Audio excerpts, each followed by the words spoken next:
radio for the masses. Headline edition, July 8, 1947.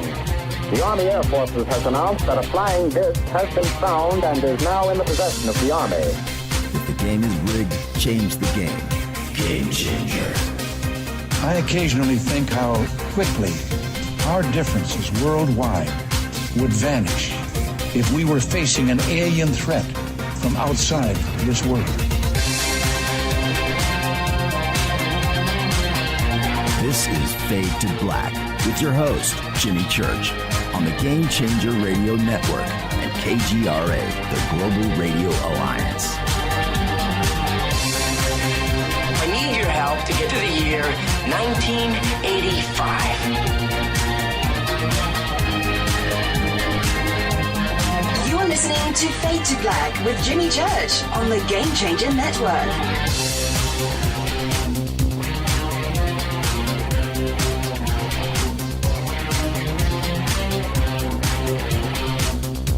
Good evening. Fade to Black. Bespoke radio for the masses. Yeah, man. Today's Monday, January 20th, 2020. 2020. That's right.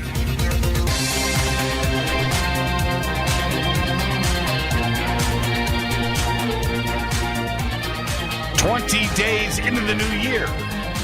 Only 346 days left. We are live from a bunker somewhere in the middle of beautiful downtown Burbank, California.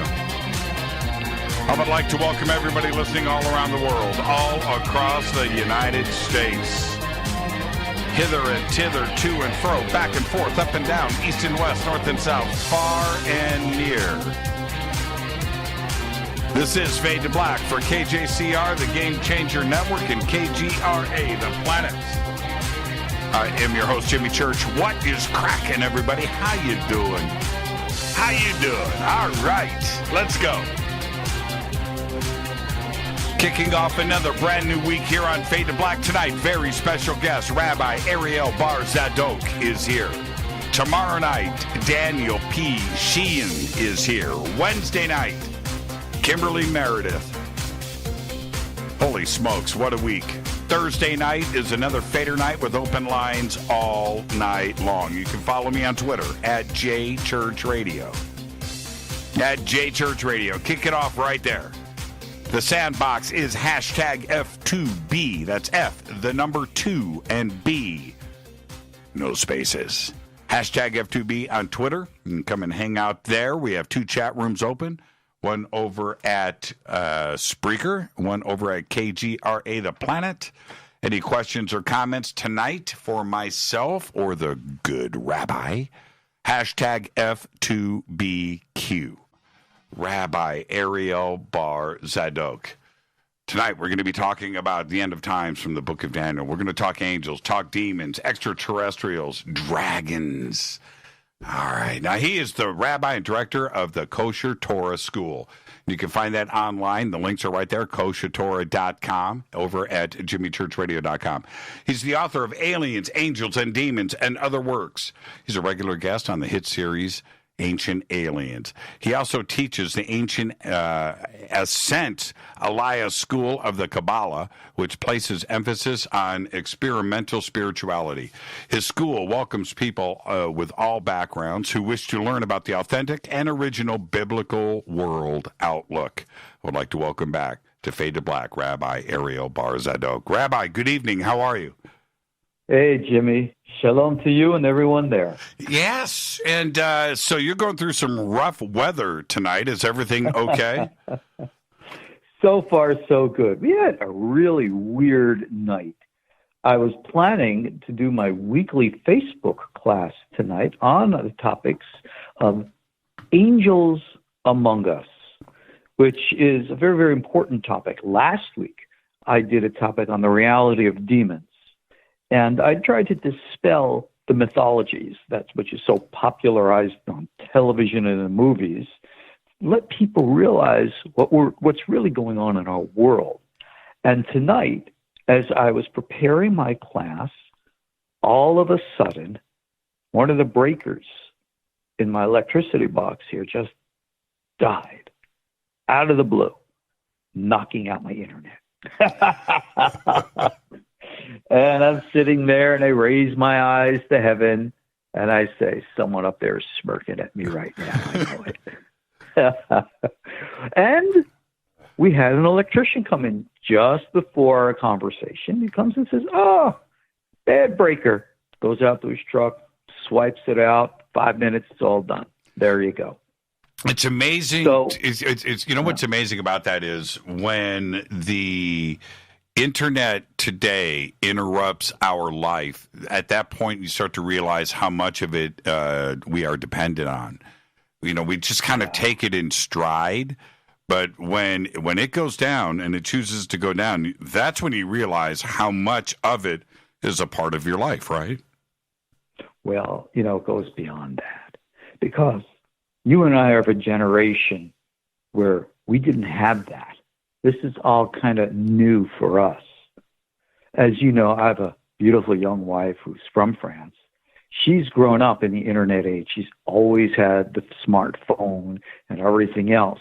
Whereas our generation, hey, I remember, I'm dating myself now, when the first color TV came out. And that was still in the olden days, all the more so what we have today. You see, modern tech is definitely a blessing, but you got to look at the trade-off of it. Where I live now, I'm in Knoxville, Tennessee. We came here because I used to live down here in rural Tennessee, which is a beautiful, gorgeous area around the Smoky Mountains. And my neighbors out there were good, old-time, efficient hillbilly kind. And they're the most wonderful, salt-of-the-earth people you'd ever want to meet. But they always know how to take care of everything by themselves. How many of us can do that today? Yeah, completely dependent. Totally different world. Yes, completely dependent on so many different elements of that. And I think that some of us that are aware of this kind of step back and appreciate, it's always, the grass is always greener, right? And somebody that isn't dependent on, everything, that is a little bit more self-sufficient or totally self-sufficient. And it makes you wonder, do they know something that I don't? Do they understand something that I don't? Because here we are in Los Angeles, and you visit Los Angeles regularly. Here, if we get cut off from the outside world, it's I'm afraid of that. I'm totally afraid of if anything like that happens, because we are completely dependent on everything else. We have there's no farmland here in Los Angeles. It's all on the other side of the hill. Everything is brought in, right? The water is brought in from elsewhere. Electricity is brought in from elsewhere. Everything comes here from outside of Los Angeles. We don't do anything for ourselves here. Yep. Well, because I used to live out in the San Fernando Valley years ago, and we always have public service posters advising us to always be prepared for an emergency. Now, living out there in the valley, you've seen the fires. You've seen the fires north of the valley, south of the valley, and to the west. And I remember losing sleep at night, wondering if those fire lines would ever be broken, because if they ever hit the San Fernando Valley, the valley could go up like a torch. Whoosh. Very, very not cool. And in that respect, people, in my opinion, still, especially with what's happening in the world today, always, good old Boy Scout motto, always be prepared. I think that's a very smart spiritual lesson, a practical lesson, and, if you will, even a portent for the future. Because ultimately, we are living in, shall we say, interesting times. We can get lulled into a sense of complacency. We're always distracted with what's new in the news, what's coming on next on television, what's that next movie coming out that's so exciting.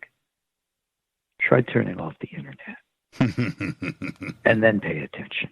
I'll share with you another thing. You really want something a little interesting. watch television, but turn off the sound, turn off the lights, and then turn around away from the screen and just watch the flashing lights as the scenes change on the show. And watch how mesmerizing it actually is. It's like taking a step back and seeing beyond the facade. We use this as like a meditative device for awareness and kind of stuff like that. But when you do, you recognize that, something, maybe there really is, God only knows if there's a conspiracy out there by somehow, somewhere, or somewhat, to try to lull us into a state of complacency, in which we are no longer strong and independent, and what made America great, our sense of defiance. If you remember what Benjamin Franklin, good old founding father, do you remember what he wanted to found the American motto to be? That rebellion against tyranny is obedience to God. And when you go look back into the original biblical message, the whole message was to be righteous, moral, and decent. These are things which today are literally erased out of our society and our culture. And in its place, instead of strength, we have weakness. Instead of determination, we have complacency. And look at what it's led us to. Look at where we are today in the United States with the terrible schism, which has totally torn this country in half. Remember the old saying, united we stand, divided we fall. And you kind of have to ask, what is behind the powers that are dividing us so intensely? And what comes next? And again, remember, I'm just a writer. I'm an author.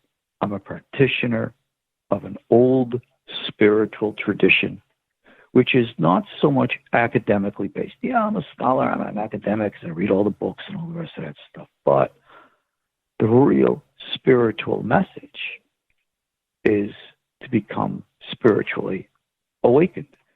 And I don't usually use that word spiritual, even though it's what we use in religion, because everybody's got 101 different meanings of what it means.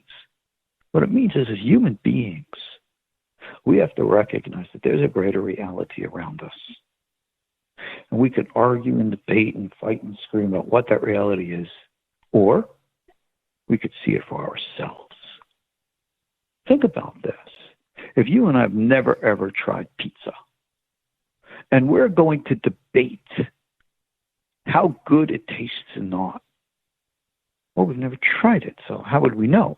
Well, you were going to read this review, and this says this, and this says that, and we're going to argue, yell, and scream.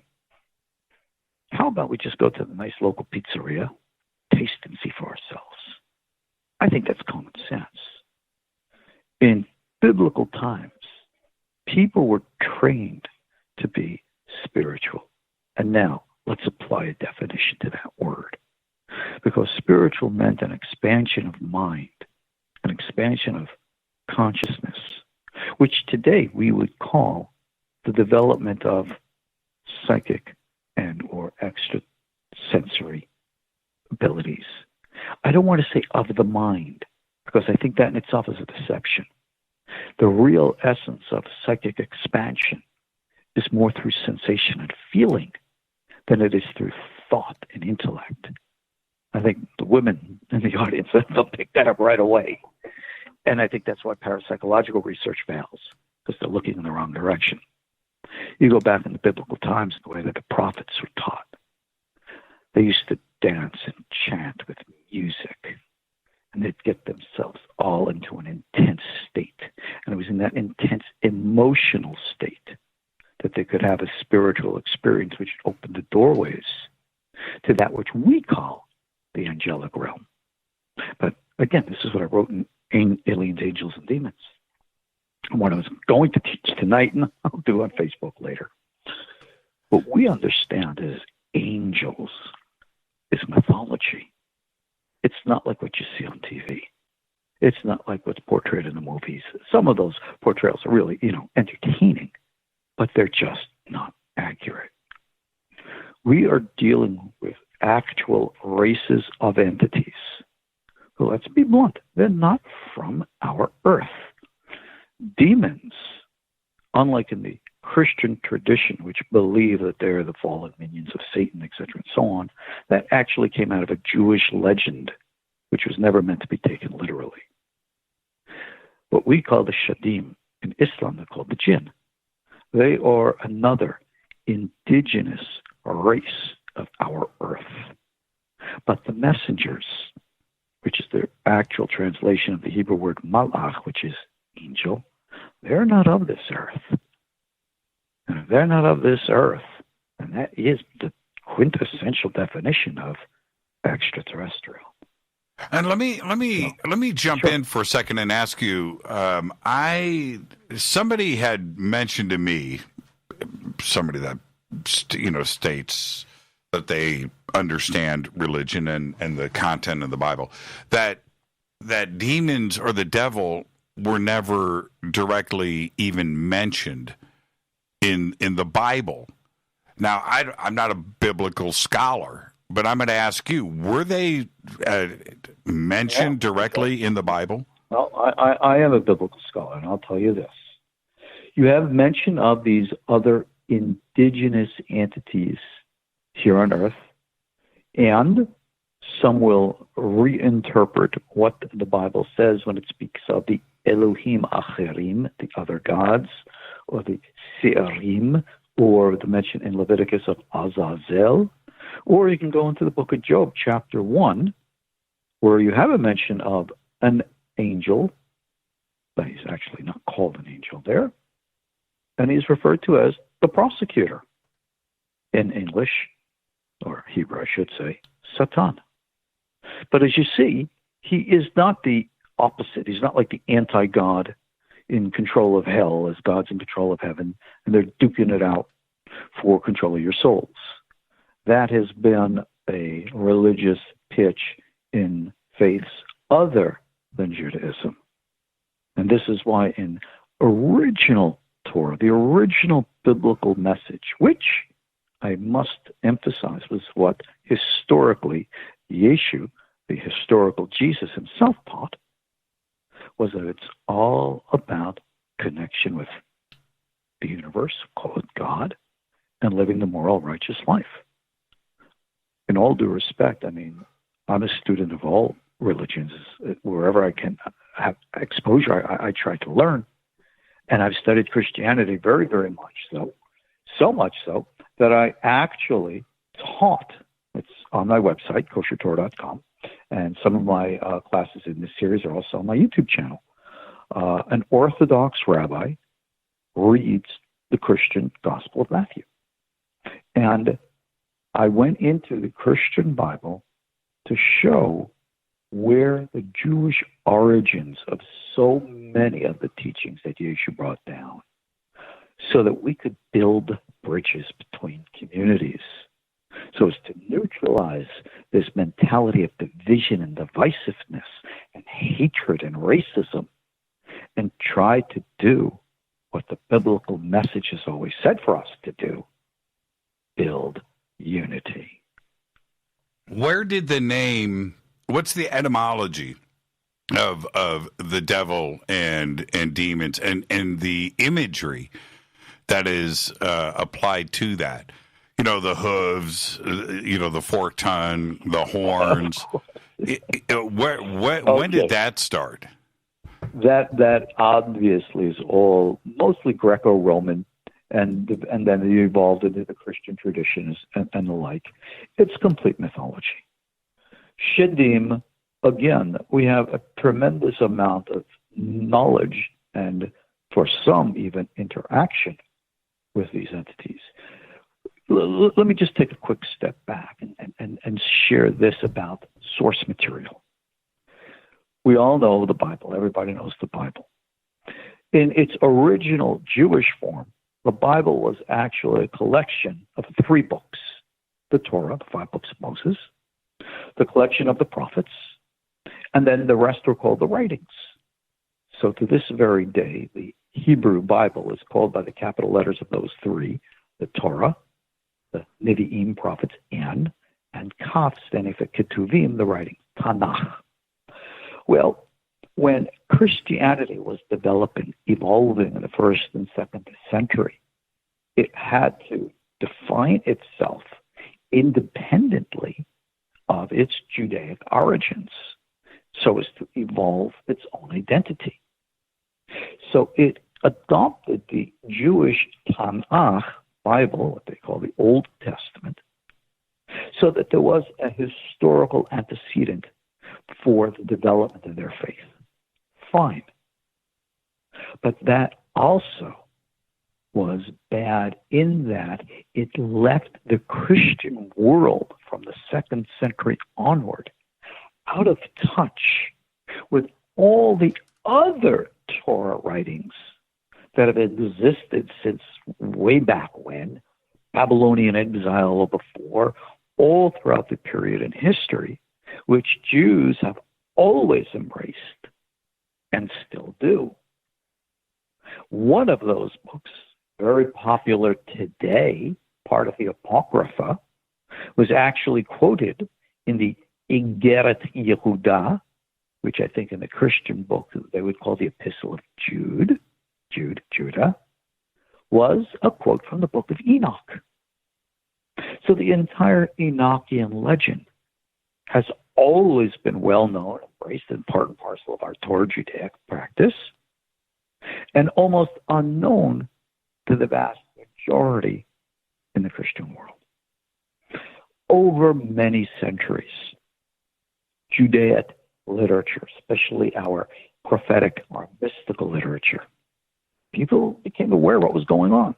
So throughout all the centuries, all the great houses and all the great politicians in Europe always sought out the Jewish mystics called Kabbalists so as to teach them privately. And the record of that is well documented.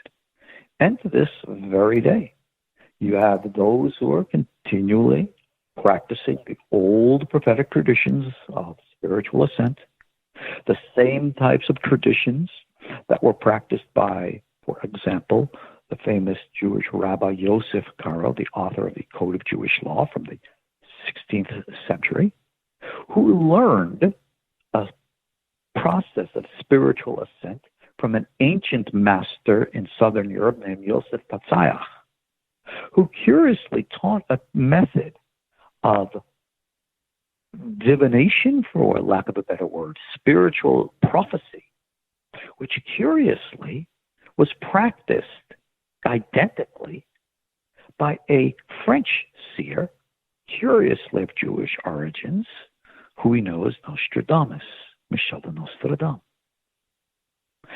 Was there a connection between Nostradamus and the great Rabbi Tzadok and the head rabbi of Israel at the time? Well, they were all practicing the same techniques. Was there a connection where they all learned it together? There does seem to be a historical antecedent to suggest yes. But how come things aren't so clear? How come I can't just point to yes, yeah, they were, etc.? Right. Because these things are still kept secret. I don't mean to spook people out, but yeah, there really still are secret societies and the like. I don't think they're taking over the world and, cahoots with the devil and trying to eat our brains and all the rest of this silly stuff that you see on the internet. I think that's a little ridiculous. It's not a lot ridiculous. But certain knowledge cannot be handled by the public. You know this as well as I do. Come on, you know who you put on the show. You have some of my dear friends. I think Linda was on your show just recently. Right? Linda gets access, as you know, Linda Moulton Howe, one of my dear friends from, of course, Ancient Aliens. She gets access to information from people who are, lots of people, they're feeding her information because they want it disseminated. Well, as you very well know, I read about these things. People from Washington and the White House and the Pentagon, they don't usually call me up. They're not, inviting me into secret government meetings or the kind. That's not what rabbis do. But we have other traditions. We have other sources of information.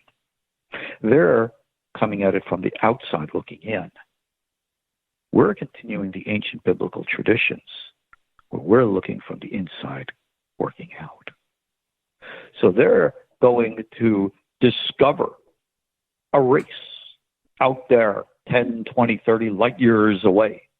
And they'll communicate with them. Of course, they can't make any of this public because of the fear of what the public would think. Well, what would be the best way to communicate with those who are so far away, maybe even in a parallel dimension? Well, technology can be a real bear. It can be very expensive, very, energy and all the rest of that stuff. How about a different form of technology? Telepathic communication. Sure. Go read Colonel Corso. When he said that they discovered the Greys, you remember his book, The Day After Roswell. All the communication was always telepathic. Why? Because we know from the Bible, when angels, these messengers, come and communicate with human beings, they are existing. They're coming from a different reality than ours. Call it a different dimension. And they meet us in a place where human consciousness is outside of its physical focus on this external world. We call that a meditative state, a prophetic trance, but it's a different mode of thinking. It's not rational, intellectual. It's intuitive, psychic, and it always revolves around impressions and feelings and emotions. Carl Jung understood this in analytical psychology. Many people who practice in the meditative paths, they understand this very well. This is why all meditational dreams and visions are always weirdly symbolic. We've had dreams. Everybody's got dreams. And they're the most bizarre, weird things because we've never learned the psychic language.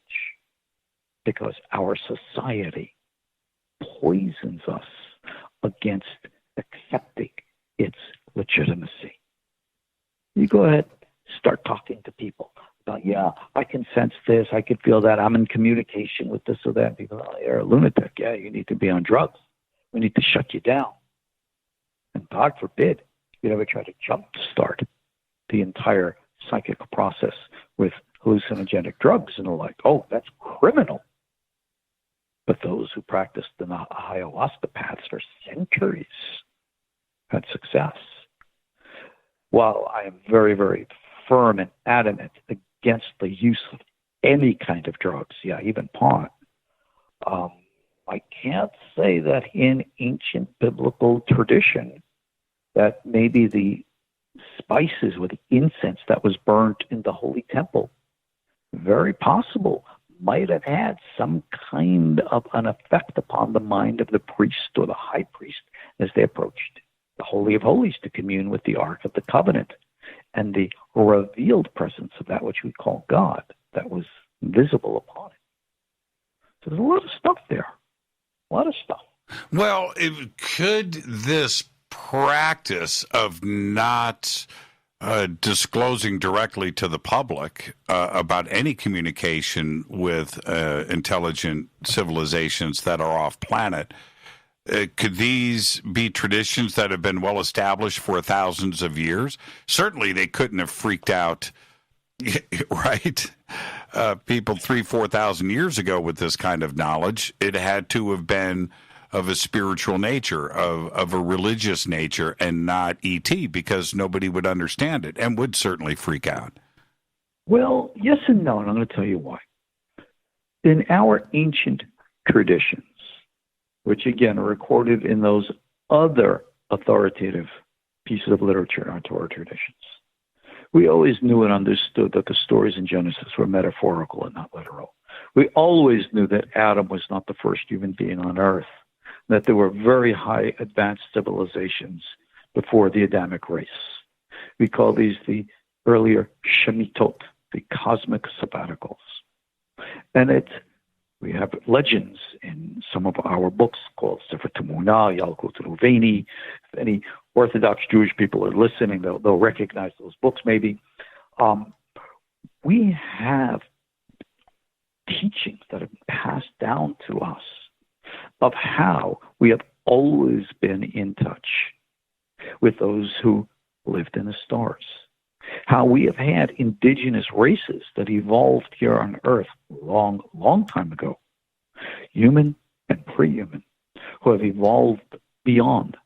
You mentioned it in the introduction. I talk about this in my disclosure essays, that one of the races that we believe evolved here on Earth became extremely highly technologically or even psychically technologically advanced to the point that they evolved beyond the physical. They're referred to in Kabbalistic literature as the Tili, the dragons. We're going to talk about that. Sounds very demonic. No, it does. It does. Well, no, it doesn't.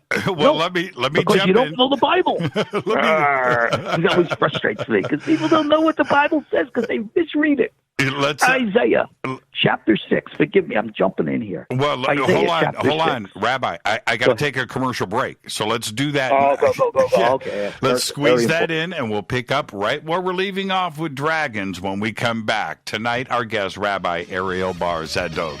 It's going to be one of those conversations. Kick back and enjoy. This is Fade to Black. I'm your host, Jimmy Church, on the Game Changer Network and KGRA, The Planet. We'll be right back. Stay with us.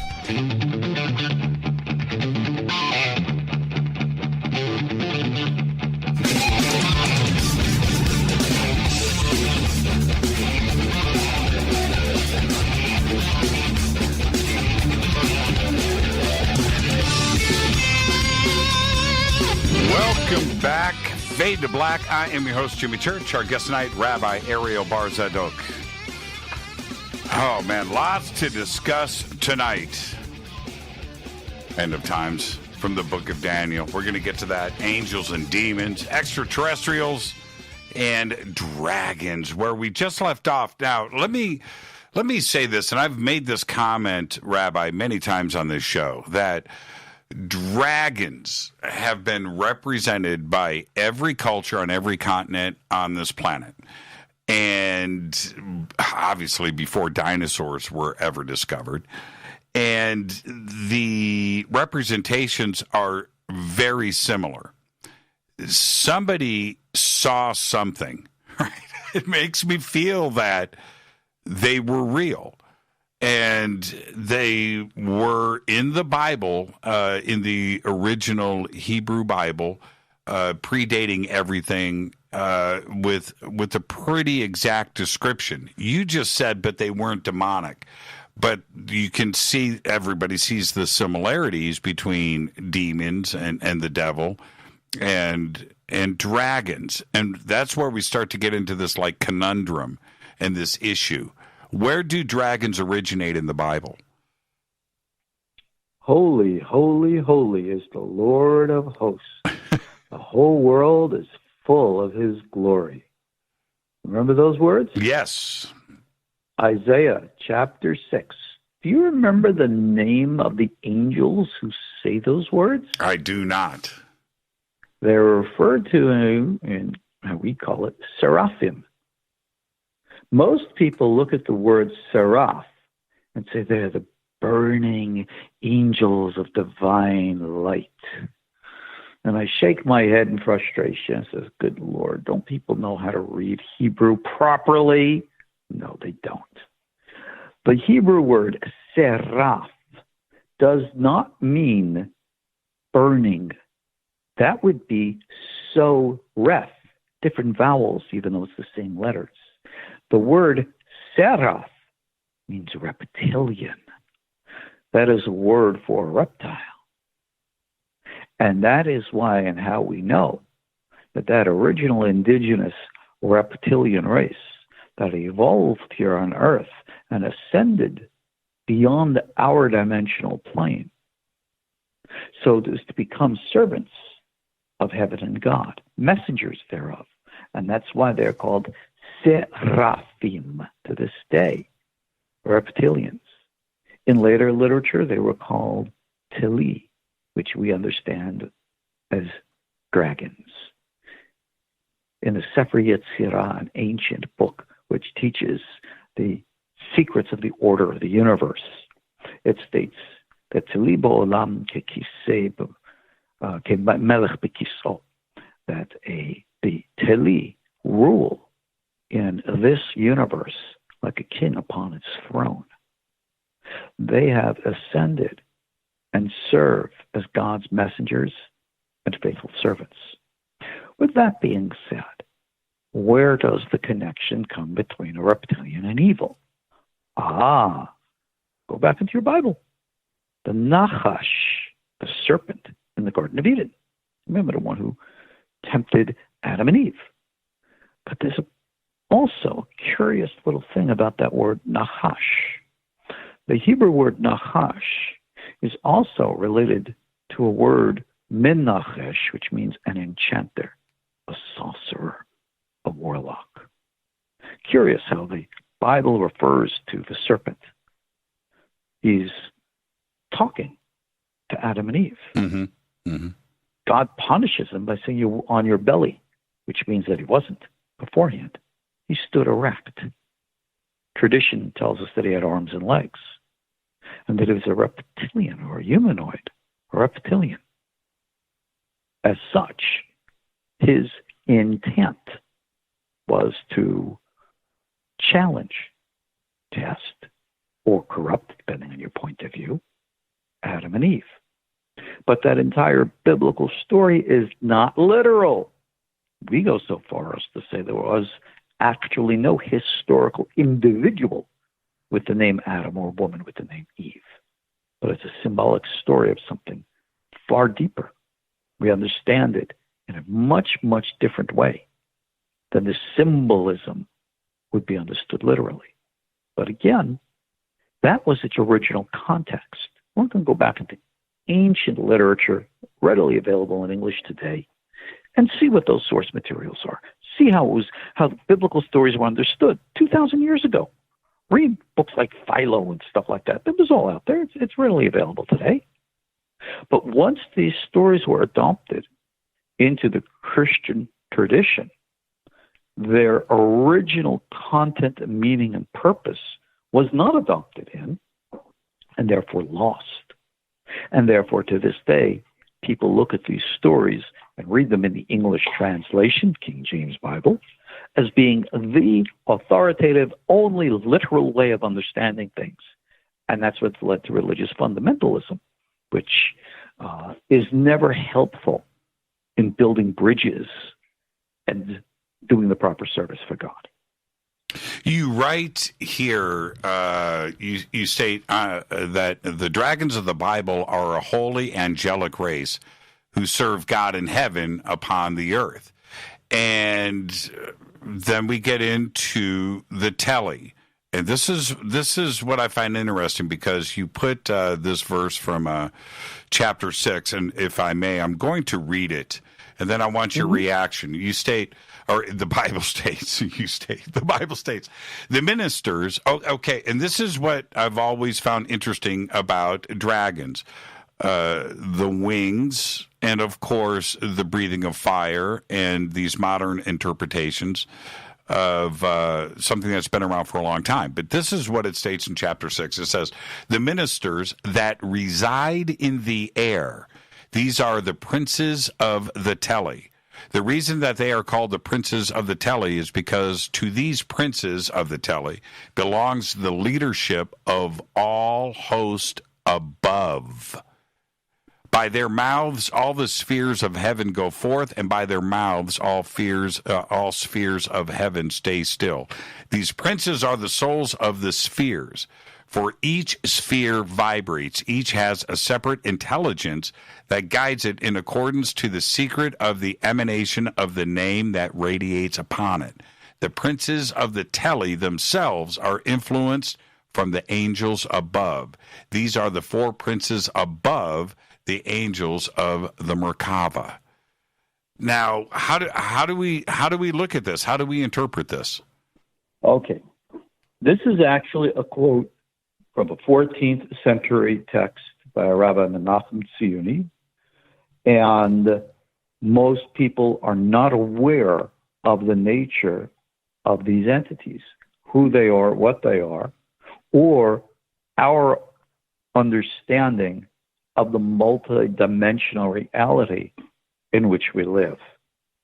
You see, the way we understand souls, we call them human souls, but maybe it's better to say sentient souls, consciousness. What we think today is what makes us human is not necessarily limited to the biological form of Homo sapiens sapien. Life exists, evolves, grows, and becomes more and more aware of the greater reality of the universe.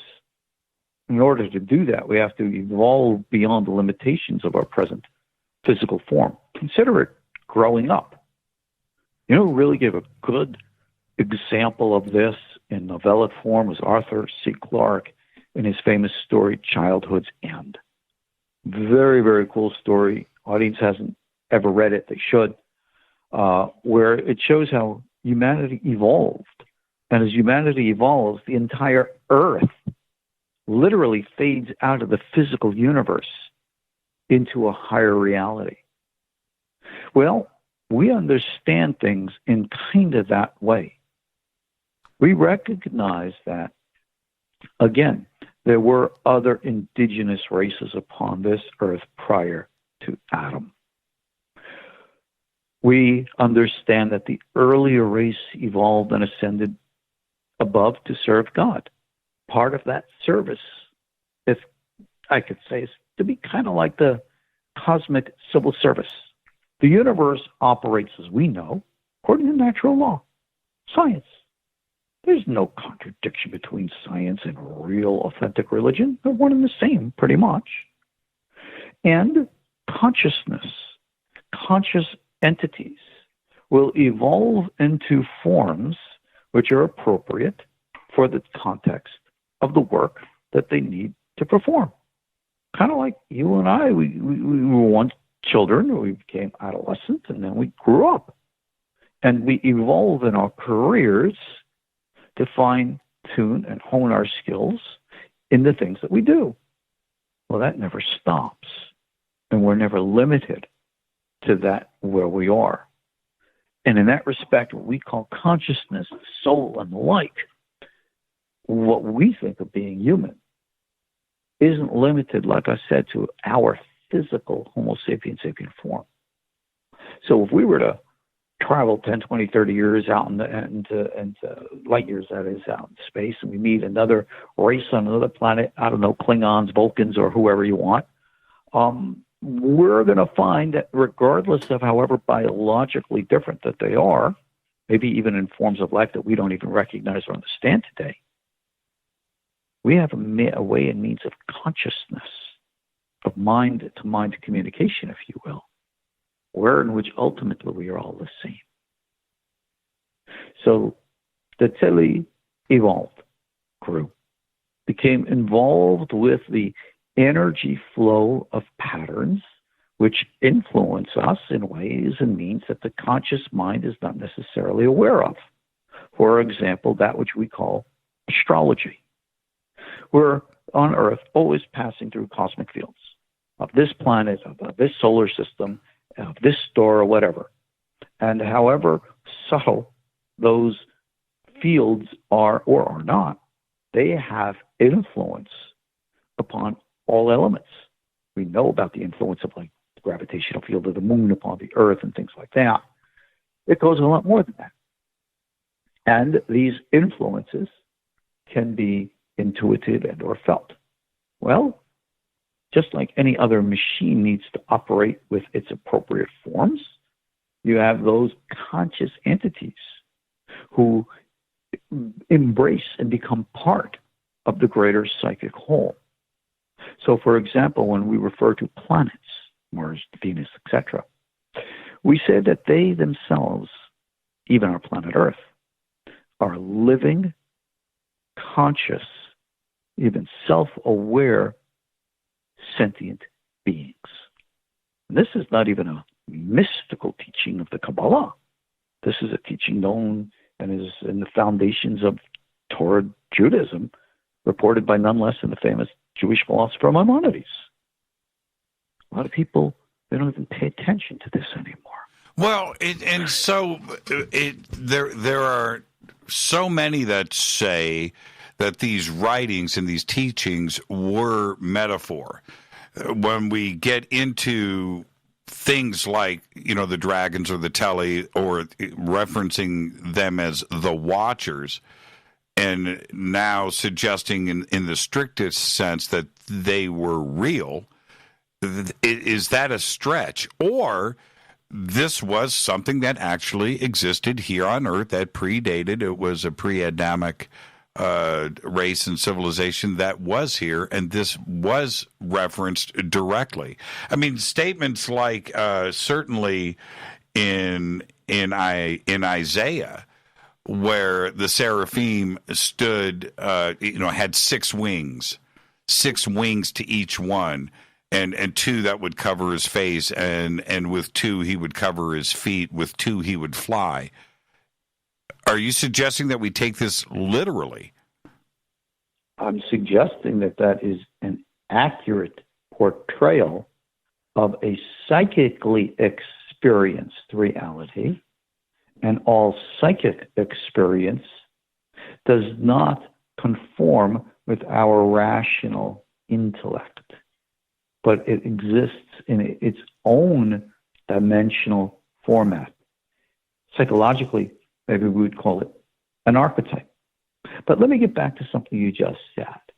Let's sit and debate. Let's argue. Is there life in outer space? Is there such thing as extraterrestrials? Let's have a debate. We're going to bring all the proof on one side that says no, and all the proof on the other side that says yes. And we are going to conclude it is absolutely certain that there is no such thing as life in outer space, and we're all alone.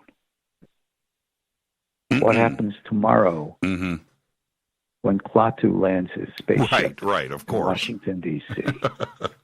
Oh, you can't exist. We just proved you don't exist yesterday. Oh, sorry, no one told me. When you want to debate about the true nature of the Tili, rather than talk about something theoretically, we'll teach you just how to communicate with them. And you could see for yourselves. Doesn't that solve the dilemma? It answers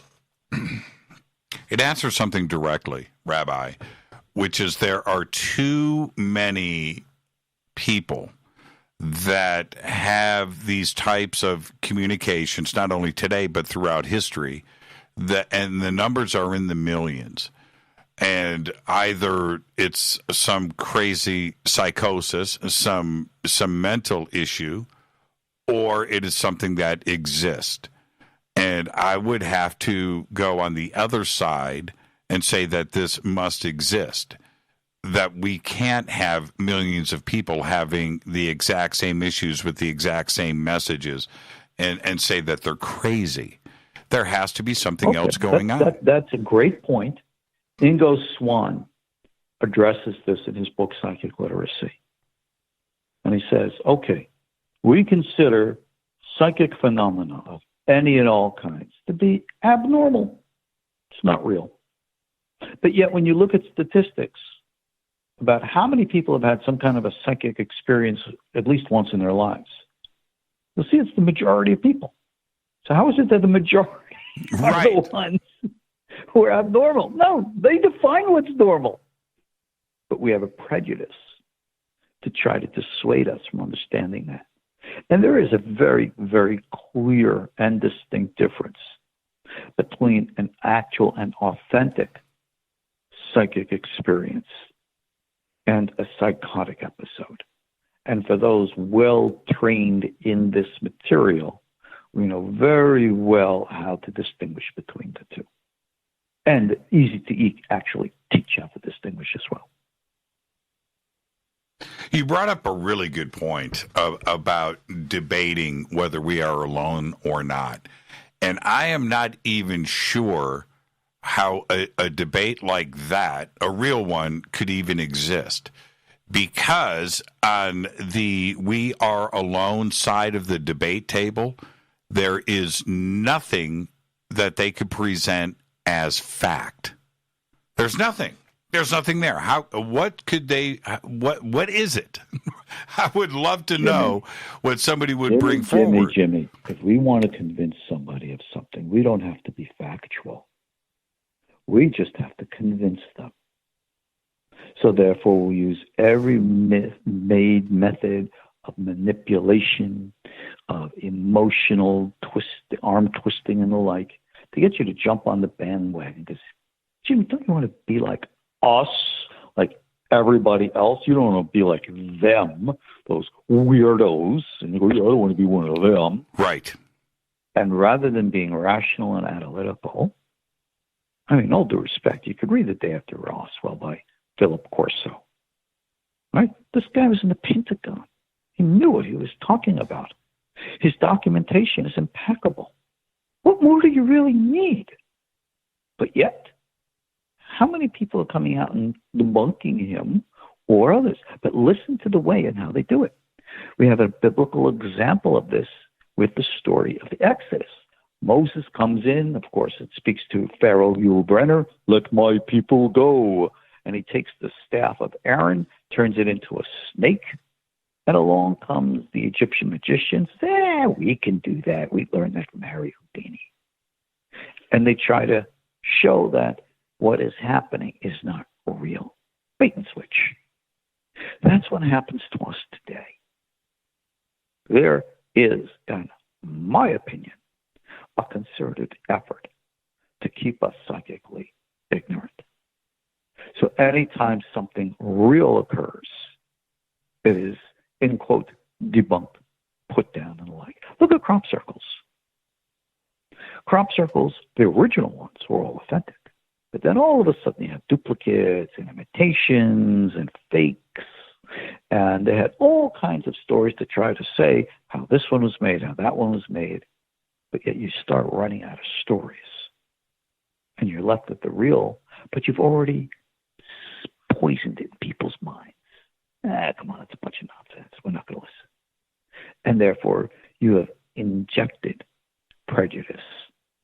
And therefore, you've closed people's minds from consciousness. Remember the whole reality thing in quantum physics. Observation matters. Things respond to being observed. Well, guess what? If you don't observe them, they respond differently. So because we are being taught not to see, we don't see. And this is a point that I've actually made at our Alien Con, year after year that we've had our conferences. I've said to people, don't go looking to government for disclosure. It's never, ever, ever going to happen. But because more and more people are becoming aware, because we are fighting the tides of division and separation by creating and building unity, and we're teaching the ancient tools and techniques of allowing people from all walks of life to practice ways that they can experience and see with their own eyes and experience with their own selves. Then we're getting beyond argument, debate, and denial. Disclosure is going to come from the rank and file because all the more people are going to have experiences, a lot of which are going to be phony baloney stuff, but a lot of which is going to be real. And as we grow and mature and evolve, that which is right and proper is going to rise to the surface. And it's going to guide all of humanity into a newer and higher reality of life. When that reality hits, Rabbi, we've got about 90 seconds. When that reality hits, are the rabbis and Jewish religious leaders around the planet all going to say, yeah, we've been talking about this forever? What are you surprised about? No, they're not. Thank God when that day comes, and again, thank God when that day comes, all us rabbis are going to be out of a job. This is what was prophesied in the book of Jeremiah, chapter 31. It says all people are going to know God, from the small to the great. No one's going to have to teach anymore because we're all going to have personal experience. As far as I'm concerned, I'll be more than happy to retire on that day. But until that day comes, this is what I dedicate and devote my life to. I have seen with my own eyes. I have practiced. I have seen. I don't have, in my opinion at least, the right to tell you, hey, Jimmy, this is what I've seen. Believe me. Why the hell should you believe me? Who am I? Right. But I will say to you, Jimmy, let me show you, and you could see for yourself. And if you're curious and you want, you will see. And you'll walk away going, holy shit. You can't sit on radio. And well, maybe on cable radio you can. And you say, oh my gosh, it's real. And I go, oh, now you understand. And I can't tell you how many people right now are in your audience. They know exactly what I mean when I say that. Yeah, they do. They do. They do understand. We got to take a break right here, Rabbi. We'll be right back. Lots to talk about, and I do want to get into disclosure and what the governments and other religious institutions on this planet actually know. This is Fade to Black. I'm your host, Jimmy Church. Stay with us. We'll be right back.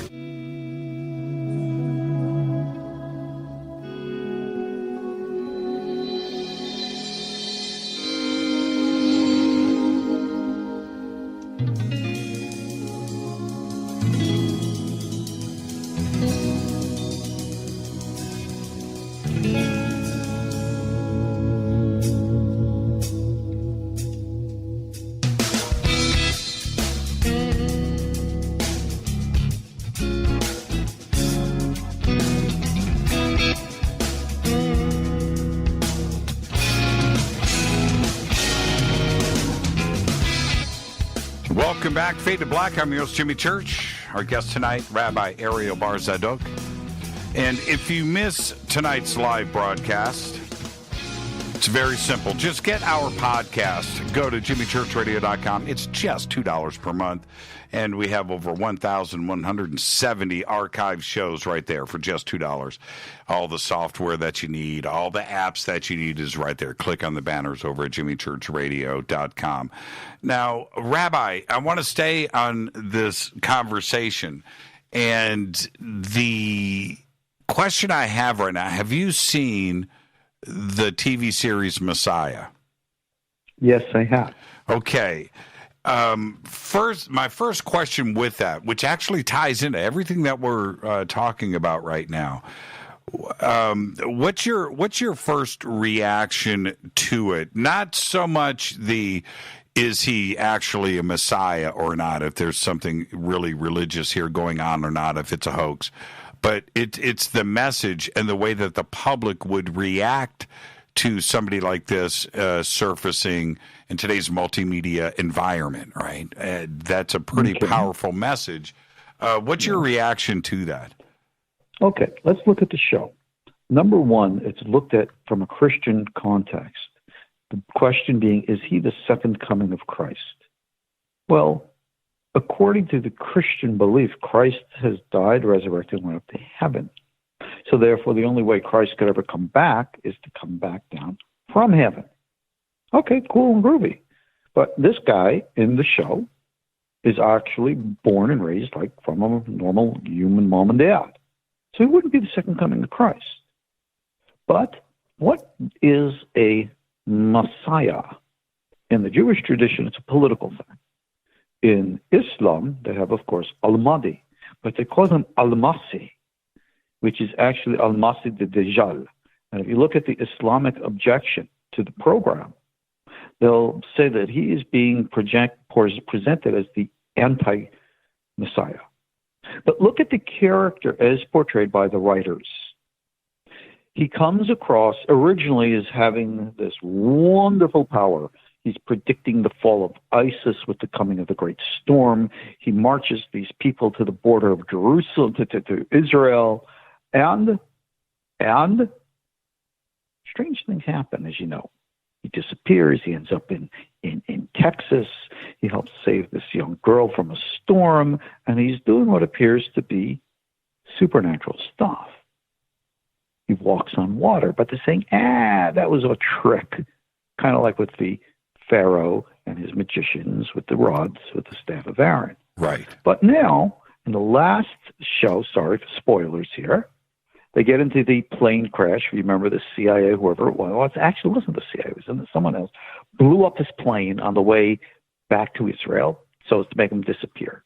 But he doesn't disappear. Apparently, everybody dies in a plane crash except him. And the last scene of the last episode is that he's resurrecting these people from the dead.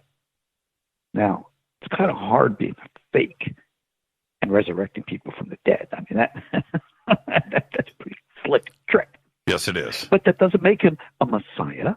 It doesn't make him Jesus or the Mashiach or the Mahdi or anything of the kind. It just means, in old tradition from our school, that he very well might be a prophet. Someone trained in the old ways, what we would call in Hebrew a Baal Shem, a master of the ancient knowledge, who knows how to do these things. So, as I was watching the show, I was obviously very curious to watch the show. I was watching how the writers, remember, this is not real, this is all make-believe, and coming out of the head of the writers, and we're dealing with actors and the like. But what was the message? The message is that this is a real guy who's born and raised as a normal guy. And, well, he might have had psychiatric issues because he had, like, godlike complexes. Well, I'm sure that anybody spiritual today would be interpreted in that light. Mm-hmm. So such a psychiatric analysis, what would you think of Moses today? Or for that matter, Jesus, Krishna, or Buddha? Right. So, okay, cool. But I look at the facts, the way that he is portrayed. They send a woman to him to sleep with. He's not interested. He's out to help fellow human beings, and he does this over and over again. He stands up against hypocrisy. And again, the last scene in the last episode, he's doing something pretty intense. Now, raising people from the dead does not make one a Messiah, but it does mean some power is really there. That is how they left it. Unless, of course, if there is a season 2, maybe they're going to show in episode 1, they really weren't dead, and it's all a bunch of baloney. But, something, writers can make things look in any which way. But what if we had someone like this for real today? Someone who actually had verifiable supernatural abilities that even James Randi couldn't debunk. Mm. Well, we're left with having to make decisions.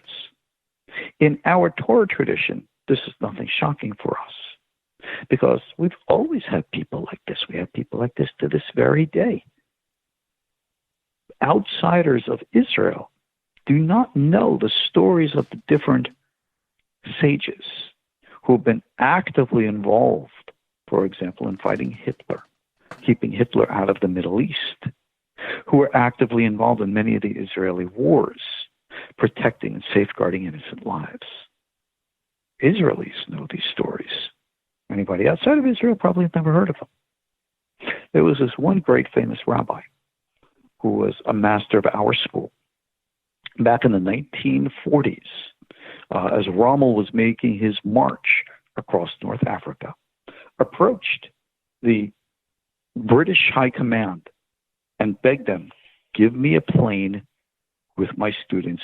We have to make a ring around the Holy Land, and I guarantee you we will defeat Rommel. And they went. God only knows why the British gave a plane. This is well documented, and the rabbi's name is Yehuda Fatiyah. This is actually written up in the Jerusalem Post years ago, and it's out there. They made this great circle around the Holy Land, and he did the rituals that are well known to us, literally dating back from the days of the prophets in the Bible. And at the exact same place that they flew, over on the western side, was where Rommel was defeated, at El Alamein. Come on, it's a coincidence, right? Sure, there's no relationship to the two. That's what everyone will say. Maybe, maybe not. The flight was made. The rabbi did what he did. And the historical results are recorded. Is there a connection? We'll let the public decide. Well, the reactions that they portrayed in the series from every single angle, right? From the White House to the people that were following him in the motorcade into Washington, D.C., to the deserts of Syria on the Israeli border, the reactions and all of the individuals, right? The Mossad agent and and so for the CIA, their reactions, both personal and direct, were varied. But I see them. I thought it was very intelligent writing in that we would react the same way. The televangelist, right? Yeah. Well, look at the character of the Israeli Mossad agent, who was very, very cynical, right? But freaked out that this guy knew his name and knew his greatest secret. If you remember about, the kid, terrible assassination of the innocent child. Right. Right? And as they're on the plane, before the bomb goes off, he looks at him, and the Israeli's being a real ass. Remember, denies him even a drink of water. And he goes, let's pick up the conversation, the guy says. And he goes, the last thing in your thoughts before you die will be this boy who you killed. Then they see the engine blow and everything is shaking. They realize they're about to die. The guy goes, oh my gosh. He's about to say his Shema Yisrael prayer, and he's thinking about the boy, just like the character said. And the next thing we know, the plane crashes in a weird poppy field. And, the Arab kid wakes the kid up, says, you were dead. This guy just raised you from the dead. And the last scene you see before the picture of the Messiah's face, of course, is the Israeli agent saying, what the F just happened? Right. Did this guy really just raise me from the dead? He is the most cynical guy. And now he experienced something. How is he going to explain that? He just saw, if you remember, when he woke up, he saw his friend dead next to him. And then he saw the Messiah guy put his hand on him. The guy got up, kneels before the Messiah guy, and kisses his hand. And you could see that look in his eye, what the F? And that, in my opinion, is very real. Because if we have someone like that today, right, rest assured and guaranteed, the CIA, MI5, the Mossad, and everybody around the world will do their absolute best to shut them up and shut them down, keep them out of the public media, because we don't want somebody like that for fear of what it would mean. Well, just like what happens in the Bible with Rome, there in Jerusalem, but that is a spoken word movement, right? You don't even have the printing press, right? Your movement, your influence is going to be slow, and it's easier to stop. But today, that was then. That's right. Today, it's a different kind of party, isn't it? I mean, they would want to shut it down as quick as possible. About this, right? You go to Conscious Life Expo, right? I was there last year. I'm not going to be there this year. And somebody pops up there. God forbid there's a car accident out there on Century Boulevard or someplace else, right? Some guy just walks up, goes up to a twisted, mangled body, puts his hand on it. And you got a lot of these energy healers. Half of them are, whatever. But let's say you can actually, so you got a film camera there, and you can actually see like the blue light energy going out of this guy's hands. All of a sudden, these twisted, mangled bodies all of a sudden start to reconnect, rebuild, and they come back to life right there on camera. You're going to have a real hard time explaining, the hocus pocus behind that, right? Right. Because if it's captured and it's real, well, ... leave it for the world. Is this guy an extraterrestrial? Is he an angel? Right. Is he a demon? Right. Is he the truth? Is he a deceiver? And you're going to have 101 different opinions. And hopefully the individual male or female, whoever it is, will just be a decent, moral, good human being who only gives a damn about helping others. Because that's really what it's all about. And you bring up a great point. The Mossad agent, being the most cynical, upset, and angry person when the situation changes, the plane is going down. Now he's the most religious guy on the planet, right? That's it. He knows. He's toast. And we're up against that today. I think with science too, as well. Where I used to. You don't hear it as much today, but 10, 15 years ago, there were all of these published statements about how scientists are now moving through physics and chemistry and biology, realizing that there's got to be something more divine involved here, that the miracle of life is not as simple as chemistry and accidents. That's true. But that's true. Even Robert Lanza, in the book Biocentrism, recognizes that biology, humanity, life itself is the missing link. And I will tell you this, behind closed doors and all those black ops that the government does do, they are very, very, very well aware of the interdimensional realities, the intergalactic realities. They've been in touch with and are in touch with many from many different sources. They have so much information. And the one thing that's very, very clear to them is they know darn well they are not in charge. Right. So they give the facade the illusion that they are. And maybe the politics and everything else going on that divides us today is our entertaining distractions, which keep us asleep. Kind of like in that old movie with Roddy Piper. You might remember that from the olden days. They Live. They Live. It's a documentary, by the way. Sure. Wink, wink. But no, getting back seriously, this is something that in our prophetic circles we've been talking about literally through all history. When you go on to our show, Ancient Aliens, we have so many different voices. But if you strip down the diversity of our differences, you'll see the underlying essences. Let me give you an example. Someone who I hold in great esteem, someone who I really, really like as a person, is William Henry.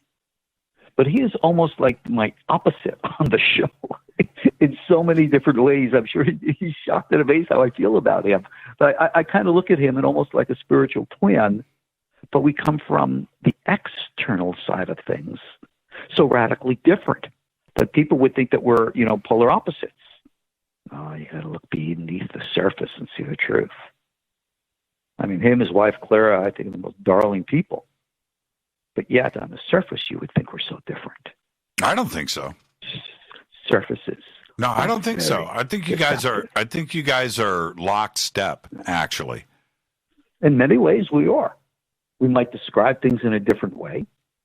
Obviously, I know Hebrew better than he does. Yes. But I mean, his passion, his intensity, what he wants for people. I mean, I sit there and I listen to him and I smile. I said, "That a boy."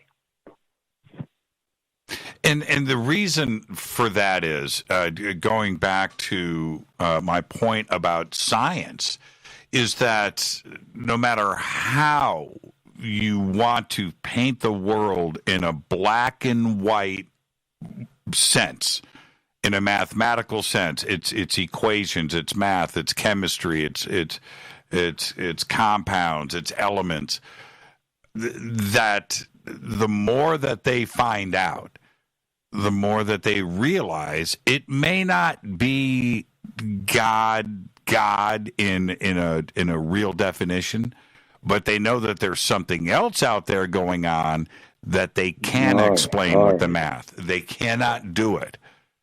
All right, let's clear the air with one thing. God is not a little old man with a white beard sitting on a cloud whose picture was taken and put on the Sistine Chapel. Michelangelo's a marvelous painter. He really was. But even God's name in the Bible, Yud-Keh, Vav-Keh, it actually means active being. This is why you can't have a face for God or an image for God.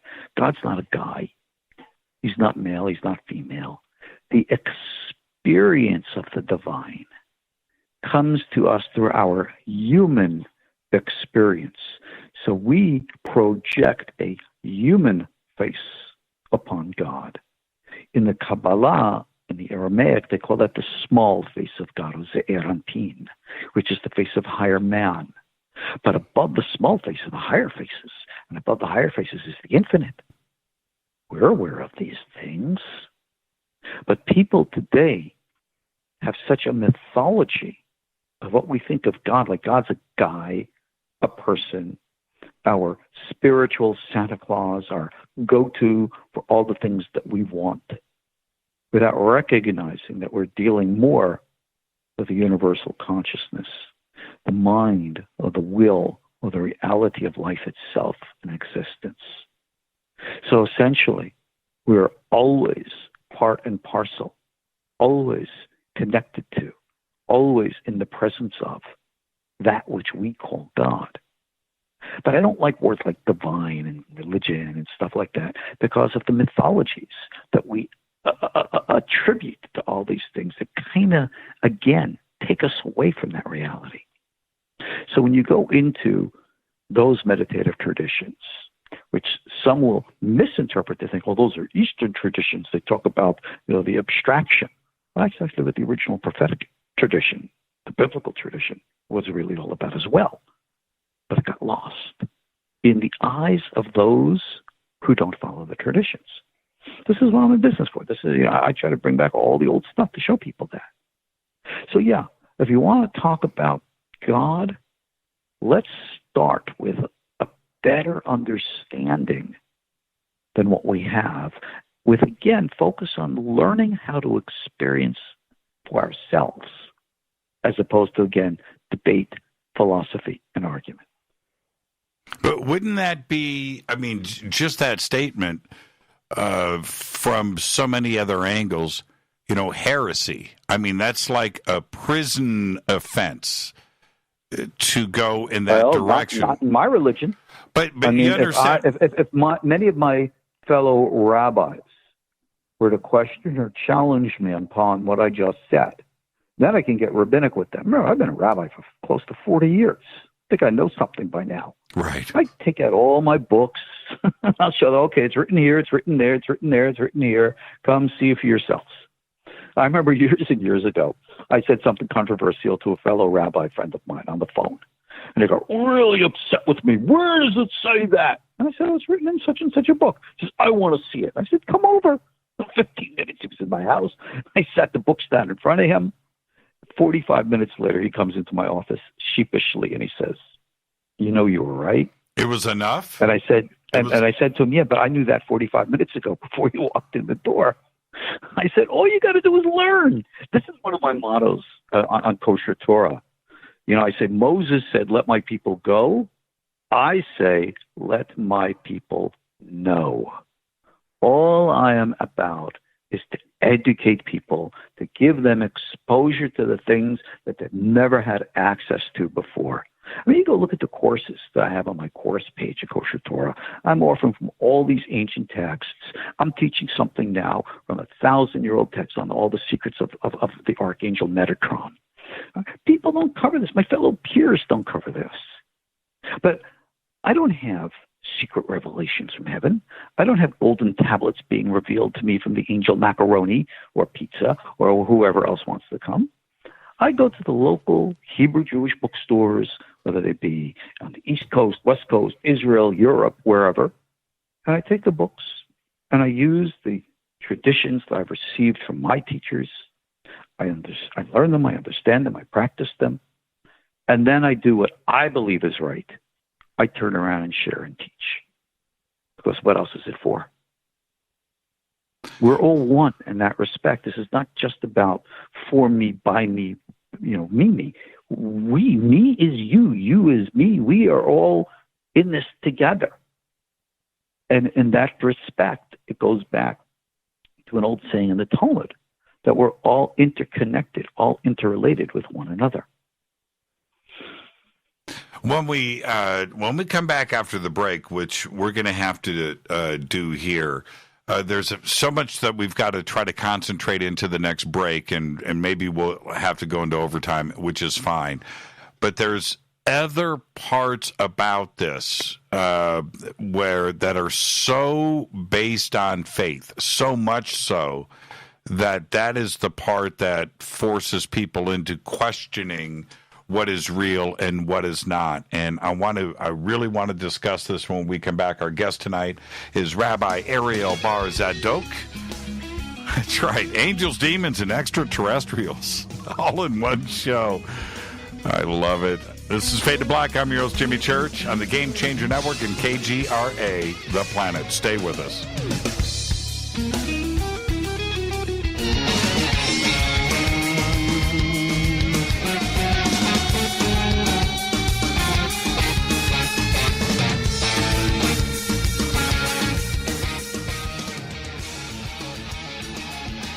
Welcome back, Fade to Black.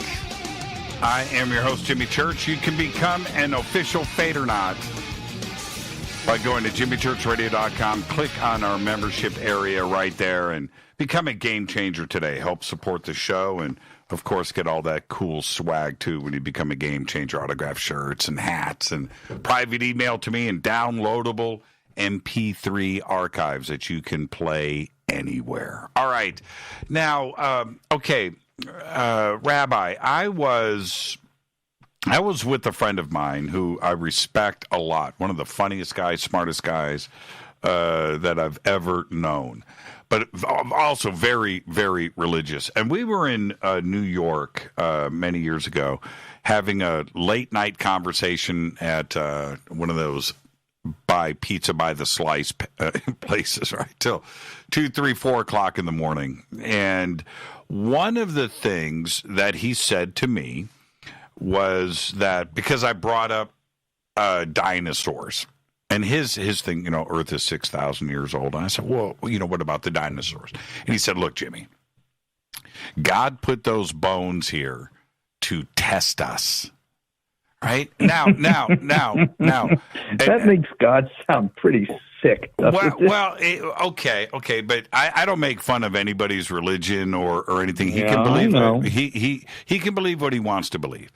But sure. But when he makes this kind of statement to me, I start to get a little bit confused because I would have thought he would have come at me with, well, okay, but anything but that, right? The testing of the faith. And that's where, for me, when it comes to religion, I don't know what lines to draw. But when we get into this kind of zone where everything for some is completely faith-based, that's where I get. That's where, yeah, it just pushes the boundaries for me.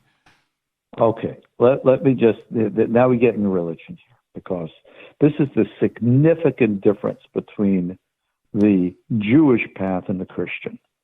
The Jewish path is all about serving our fellow man with righteousness and morality. That's what God demands of us. The Christian path is all about having proper faith, which they define as correct doctrine. So that's why you'll find in Christianity a gazillion and one churches, just like everyone will say, well, we preach the truth here, but them over there, they're going to hell because they believe in whatever. One of the big things that people do, of course, is take the Bible literally. The world is 6,000 years old, so what about the dinosaurs? Well, they can't be true. So therefore, it's a satanic lie that God allowed to test the faithful. Well, yeah, okay. No, that's not the way we understand things. It's based upon a misunderstanding of the Bible. But one that, in all due respect, is not limited to Christians. You've got plenty of fundamentalist Jews who believe the same way. When my son was in the 5th grade, his rabbi taught, well, the dinosaurs are all a lie. I withdrew my son from that class, and I refused to allow him to go back to learn a word from that so-called rabbi. And I educated my boy properly. That's the way I do things. Faith, like it says in the Christian Bible, Hebrews chapter 11, faith is the assurance of things that you can't prove, that you hope for. Faith is something that we argue about. Whose religion is right? Yours or mine? And fill in whoever you are, whoever I am. Right? Judaism, Christianity, Islam, Hindu, Buddhism, this one, that one, whatever. We're never, ever, ever going to be able to prove anything. Prove to me, prove it with beyond a shadow of a doubt that Moses led the children of Israel out of Egypt, that Jesus rose from the dead, right? That Muhammad went up to heaven, and that Krishna was there with Arjuna, or the Buddha had this experience, or Lao Tzu walked into the desert, or whatever. These are the stories. We embrace the stories. And the stories are meant to teach us deeper moral, psychological truths. And I think that is the most important point of them. The historicity, the history, doesn't matter. Who cares? I tell people over and over again as a way of teaching that I believe, for real, no joke, in Santa Claus. No, I don't believe there's a big fat guy in a red suit who lives up in the North Pole, hanging around with reindeer. I do. But I believe that it's an idea. It's a concept. It's a belief. And that in of itself is sacred. The belief thereof. The Jedi, Yoda, it's all real. It's not history. But the idea that it represents is real. So whether one believes in Jesus Christ as the Messiah, in the Prophet Muhammad, in the great Rebbes of Moshe Rabbeinu, Rabbi Yehuda HaNasi, all the way down through our Judaic line, whatever. Whatever, all that matters is that you are a righteous, moral human being living by what we know is a universal code that pretty much everybody agrees with. That's right. That's what it all boils down to. That's right. That's right. That's it. That's the message. And when we talk about the watchers who are watching us, they're watching us to teach us this. When the extraterrestrial intervention does come, it's when we've learned this message and live it. That's what we'll call the messianic idea, the messianic age, the time of first contact, call it whatever we want, whatever terms that we choose. But this is what it's all about. We have to know instinctually the difference between right and wrong and good and evil. Can't be told by pointing your finger in people's faces. That only leads to war. But when we learn, like it says, Psalm 133, verse 1, look, behold how good and pleasant it is for brothers to dwell in unity. Jimmy, you and I are different people, but we're brothers. Mm-hmm. The people there who are listening online, we're all different. We're all family. We can like it or not. We all fight and yell and scream with our husbands and wives and sisters and brothers all the time.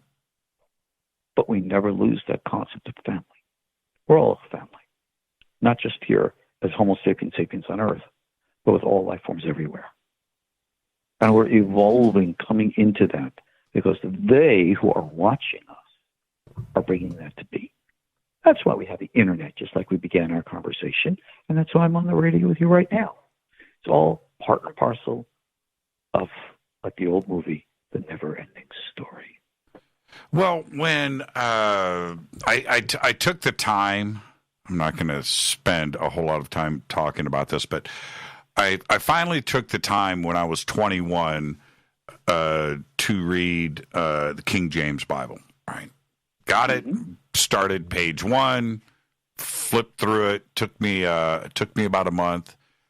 Got to the end, flipped it over, and started over again. I read it a second time, and the second reading through, I started to form my own thoughts and opinions about what was going on. The first time I read it, Rabbi, I just wanted to treat it as a book, right? A novel. Just get through it and read it like I do anything else. Second time through, it was a bit, but my ideas that were formulated from the second reading had nothing to do with what I had been told and taught growing up. I got a totally different thing out of it. But that being said, I thought to myself at that age that if I go back and insert E.T. when Moses is on the top of Mount Sinai, if I insert alien here, right? If I insert an extraterrestrial intelligence throughout the Bible and exchange it with God and Jesus and everything else, that it made more sense to me. And I thought, man, am I going to get hit by lightning with these thoughts? but it started to make more sense. Is that heresy? Is that a wrong way to look at the Bible, or is it actually closer to the mark? According to those who hold by faith, of course it's heresy. But now I ask you a question. You said that these thoughts came to you. Did you ever stop and ask where those thoughts came from? I went through a pretty strange period. Did you think you just made them up? That they just came from somewhere inside of you? Or maybe somehow they got inside of you from somewhere. I understand that. They were rising up. Yes. I spent a lot of time alone in my room going through this. And it was a very strange period. I've discussed this a lot. And I was questioning so many different things. And I also had the UFO ET stuff that I was researching, and I found it colliding. And I came out of it feeling pretty good. Like it started to make sense to me. Because when you have, Moses going through the desert chasing a light in the sky, right, or being lit up and protected, or the voices on the top of the burning bush, all of these things had an ET component to them for me. And the reason. Hold on 1 second. Let's just stop for a quick second, because a lot of people are listening. And they're going to say, ET, that's not biblical. But let's go back to something we already said. Burning bush component, all that's all angelic, right? Mm-hmm. Are angels of this earth? That's right. Well, if they're not, then they are not terrestrial, are they? Right. And if they're not terrestrial, then they are what? What's that word again? Extra-terrestrial. And I'm okay with it. There is no, but it has to be okay.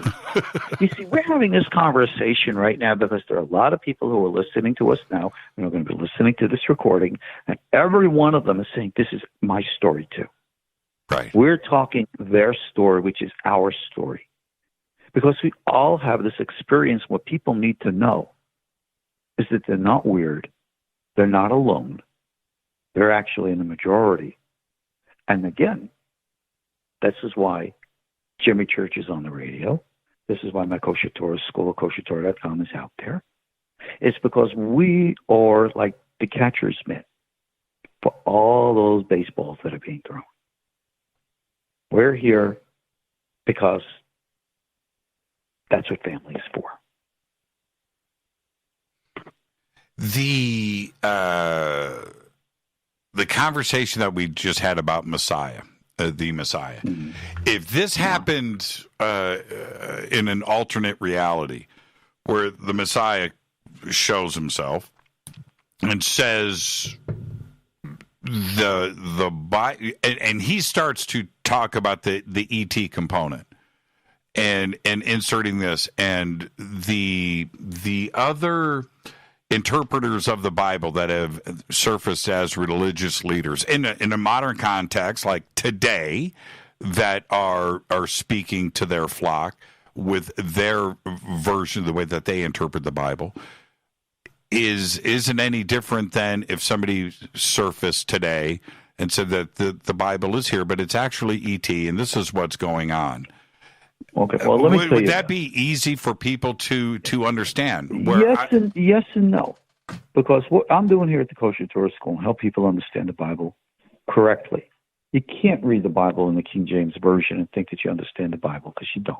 Right. The Bible is never written in English. It's not meant to be taken literally. Even the books, there are books, the history books meant to be taken literally. There are other books which are symbolic. Other books are poetry. Other books are pure fiction. The whole story of Job is a novel. It's a story. There was no historical Job. It's never happened. So once upon a time kind of thing. Mm-hmm. I mean, but these are things that people, when it comes to biblical scholarship, this is what you know and learn. For others, like I said, faith. Okay, cool. Have your faith. Believe what you want. I don't care what you believe. What's more important to me is what you do and how you do it. So if our Messiah character comes, you know what I'm going to be more concerned with than anything else? I want to know if he's going to come with you and me to have a good slice of pizza in New York. Because if he were to say there's a better place in the whole world than New York to get pizza, he can't be the Messiah. Right. Everybody knows that. Right. The Messiah will know that pizza. New York is the pizza capital. I'll give it anyone. Point taken. And of course, he better like the Three Stooges, because if he doesn't like the Three Stooges, I mean, how spiritual can it really be?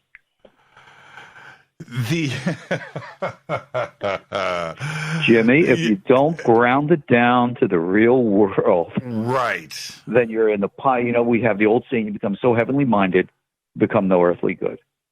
I wake up in the morning, I do all my rituals, my prayers, my deep meditations, all this other kind of stuff. And then when I'll stop, I love it when AMC or these other channels have the good old Three Stooges reruns in the morning. Because even after 80 years, they're as funny as heck as they used to be. And this is a way to keep you grounded, keep you laughing, and to enjoy the good things, which is sometimes the simple things in life. And let's go into this a little bit deeper, because you brought up childhood's end, which I have spoken about so much on this show because I think it's very significant, and it's the ET side of it, and of course the end of the world, and the way that Arthur C. Clarke No, it wasn't the end of the world. No, it wasn't. Well, they blew it up. But anyway. No, they didn't. Well, hold on. Absorbed the world, and it evolved into another dimension. Okay. It wasn't the end. It was the new beginning. Okay, so let's not get ahead of our skis. Let's back up. What I was trying to say is this, that the image of E.T. didn't want his image out there to freak people out because he knew he looked like the devil. So that part of it, when Klaatu arrives right on the White House lawn and steps down, what is he going to look like? What if Rabbi? What if he looks like Jesus? What if he looks like Elvis? What if he looks like the devil? Looks like Michael Rene? Yeah, right. What if he does? What if he nice, does? Handsome British man. Cool. Right. The opposite of, right? It's not going to be a six-legged octopus. It's a 16-tentacled, purple, methane-breathing octopus. Right.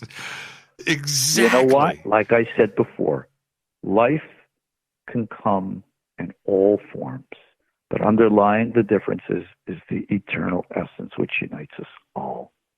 And as long as we can communicate in that, which is usually a telepathic way, we will always find the language of communication and understanding. What's your fundamental guess on what life out there may or may not look like? Do you think because of chemistry that everything with gravity would, be bipedal, walk on, have two arms, two legs? You could have a gazillion different forms, just like we have a gazillion different forms here of life here on Earth. Life can evolve in anywhere. Maybe we have forms of life that are actually intelligent energy. Maybe you actually have life that exists on the surface of the sun. We would say it's not life as we know it. Yeah, but who says the life has to be like we know it? Life that can exist in the gases of Jupiter, or life that can even exist floating on the waves in outer space. Who knows? What difference does it make? Well, and we respect all forms regardless of what they are. And this is why I bring it up so directly, that an existence out there would be aware of Earth, would be aware of us for a very long time. They would know what we look like, what we act like, who we worship, who we respect, who we watch on television. And they would also understand the languages. So when they arrive here, they're not going to want to freak us out like they did in childhood's end. They would want to have a representative that wouldn't shock us, right? So maybe it would be Elvis, whatever, right? Michael Jackson, he steps off. Let's take a step back and forward at the same time. You're looking towards a future event. Maybe that event already occurred. Which is my point. Maybe contact's already been made over and over and over again. And every time we see it in a different way, in a different form. I mean, good gosh, read Ezekiel's vision. My dear friend Eric von Daniken thinks that that's like an actual mechanical spaceship. I told him, Eric, it's not what the original Hebrew says. Well, we'll agree to disagree on that. Well, I still know Hebrew a little bit better than Eric. But what's being described there is definitely extraterrestrial. A biblical cherub is not like a little baby with wings. Mm-hmm, mm-hmm. It was like what you see out of Assyria, what you see in the entrance of the Louvre. It was a lion's body with a man's head with eagle's wings. Mm-hmm. I mean, I saw something like that coming out of the sky. That'd be pretty freaky.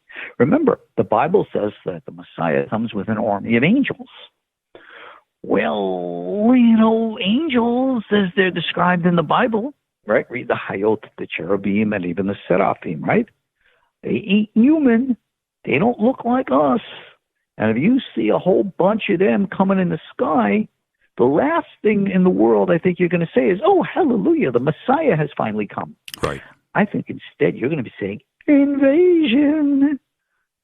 But isn't this, and so having the ability to change your appearance so we wouldn't freak out, isn't this some of the prophetizing that took place about this future event, where it would be a false prophet, that it would be an image that was incorrect, and it would be lying to us? Seems very strange to me. Accurate. How are you going to know? And that's what I'm saying. It seems accurate to me. It seems very strange. This is the issue. You see, you're never going to be able to determine this by rational intellect, because that's the limitations thereof. But when you're speaking a higher language of energetics, call it psychic, like I said, like the Bible predicts, we will intuitively know right from wrong, good from evil, tree of life kind of stuff, as opposed to tree of knowledge, good and evil. And that is that level that we need to evolve to at this time. So these entities that are of a higher dimension have the ability at will to take on different forms. We've known this throughout all the centuries. You have many of the ascended masters, like Elijah the prophet, all the times coming in different ways and forms. We talk about angels as part of what I would have talked about tonight. Many of us see angels day to day who help us in different bizarre ways and strange times. And this one could look like an old woman, and this one could look like a young man. Or sometimes it could even be a stray dog. We don't know and understand these things in our present limited state of consciousness. We don't. But when you are more aware, you sense things. Can you prove it? Probably not. But you don't have to. It's a reality that you embrace within yourself. And those who know. And those who don't. And don't worry about it. You don't have to worry about casting people into eternal damnation in hell. We don't believe in that. But God loves you. Sure. So, there's beyond love. It's even beyond that. Right. We don't limit the universe in any which way. Like the Bible says in the book of Ecclesiastes, there's a time and purpose for all things under heaven, both love and hate. But that's also something. There are things that we're supposed to hate, but that's beside the point. We need to understand and learn these things internally. That's what the prophetic path is all about. We're going to obviously go into some overtime here. There's too many things left on the table, and I do want to talk about 2020 and what is going on right now, certainly with the Middle East, and we have disclosure. I want to get to that after the break.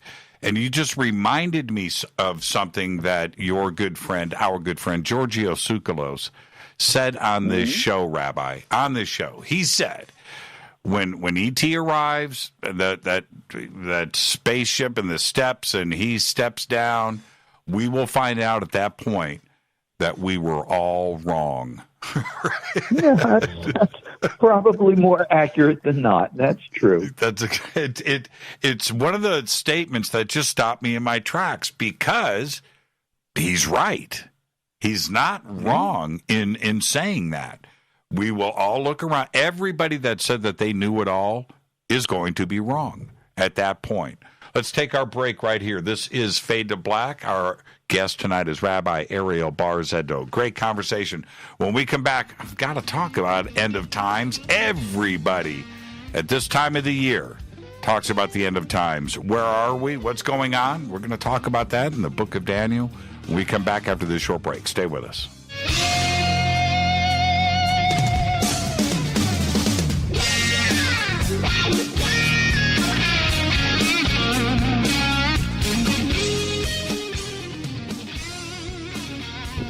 Welcome back, Fade to Black. I am your host, Jimmy Church.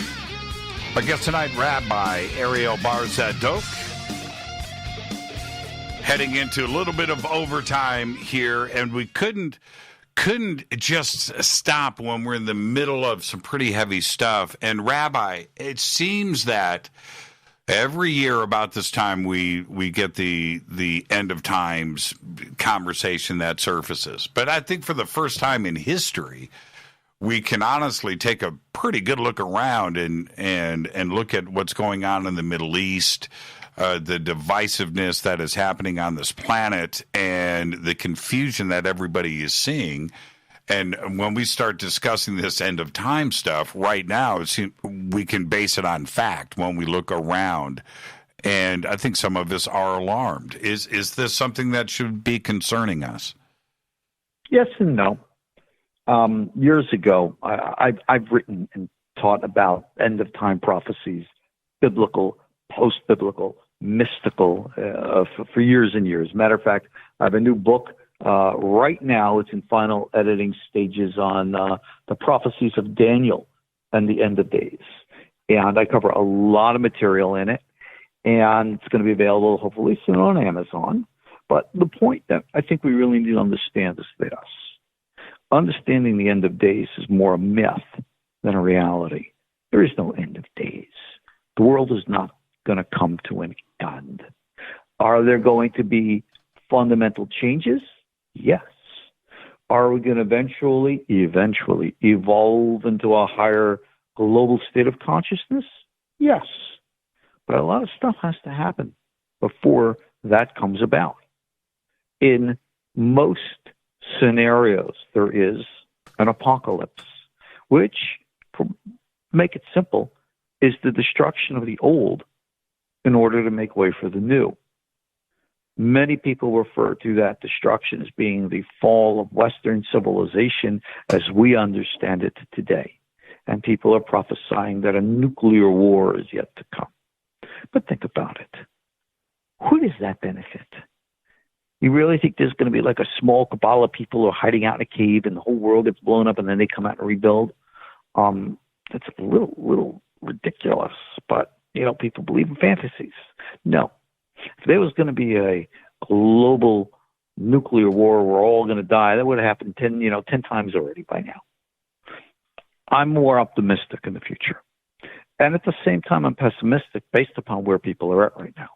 If you look at what's happening in the Middle East, well, things have been happening in the Middle East forever. Things continue to happen forever. People look at everything in the headlines and are absolutely convinced that's what the Bible has always said, right? You read what Isaiah said and Jeremiah said, and people look and put it into modern terms, and come on, this is not what the Bible taught at all. I guarantee you absolutely that the Bible, Ezekiel, Jeremiah, Isaiah, had nothing to say or talk about historically within the context of modern times. Everything of that connection is an extrapolation and an interpretation. And people can, again, believe whatever it is that they wish. And they can say, well, I interpret what's happening right now with Russia and Syria and ISIS in the Middle East as being a reference to this or that prophecy. Okay, that's what you want to believe. Go for it. I don't mind.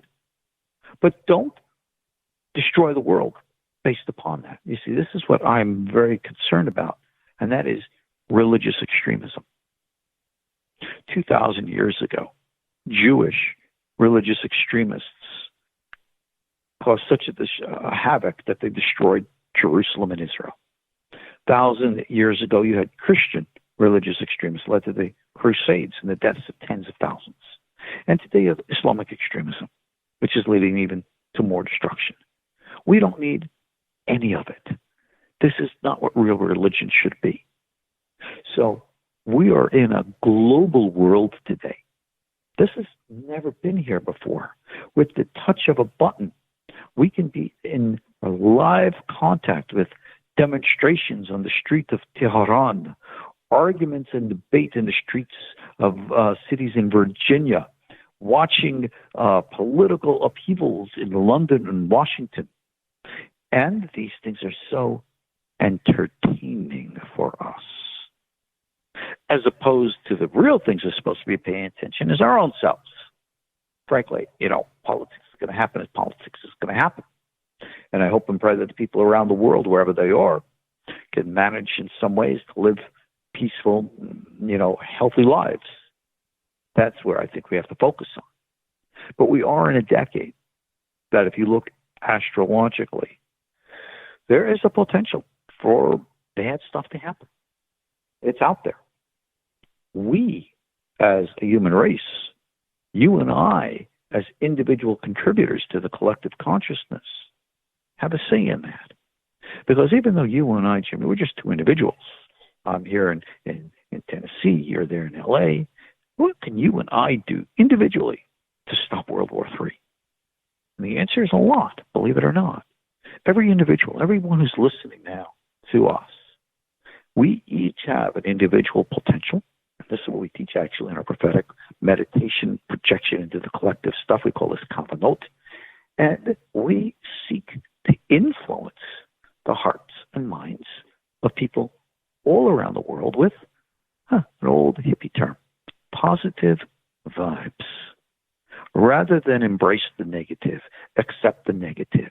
No, I reject the negative, and I will not accept it. And I will present and project and put out there the positive. Because every thought, every word, right now, I don't know in the psychic field of things where those words are going, but I would hope they would go into the unconscious and eventually conscious mind of our world leaders, economic, political, social, that they should focus on the positive message as opposed to the negative, that they could take their hands off the nuclear trigger just long enough so as not to have to pull it. Yeah, potential for negative things. Like it says in the Bible, there's a time and a purpose for all things under heaven, a time for peace and a time for war. But that doesn't mean that we have to succumb to war. There's a time for love and a time to hate. That doesn't mean that we have to succumb to hate. We choose these things.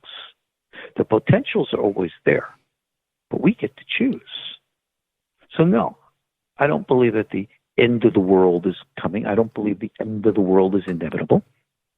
I believe we have a power to make a difference.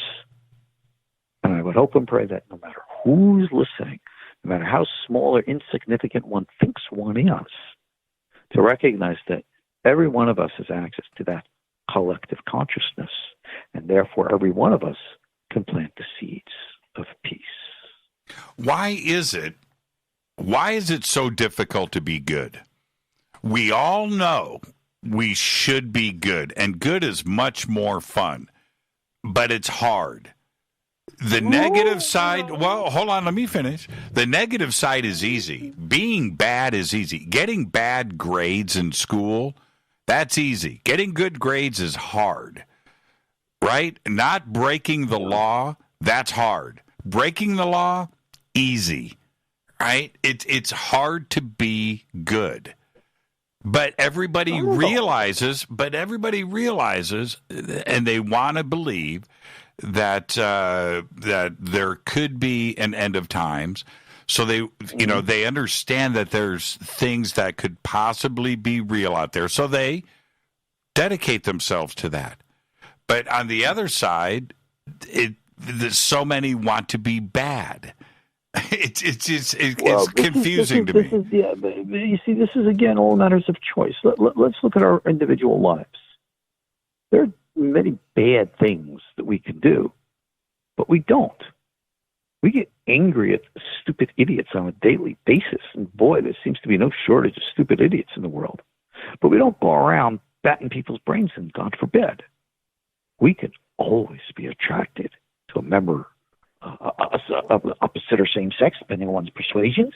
And yet, if we are faithful members of a relationship and we are committed, we do not stray. These are choices that we make. And we have that power. And I think that is the most important thing to remember. Maybe we're short on money. How many of us are really going to go out and rob a bank? No, we do make choices. But sometimes the world impresses upon us such a negativity. Our society today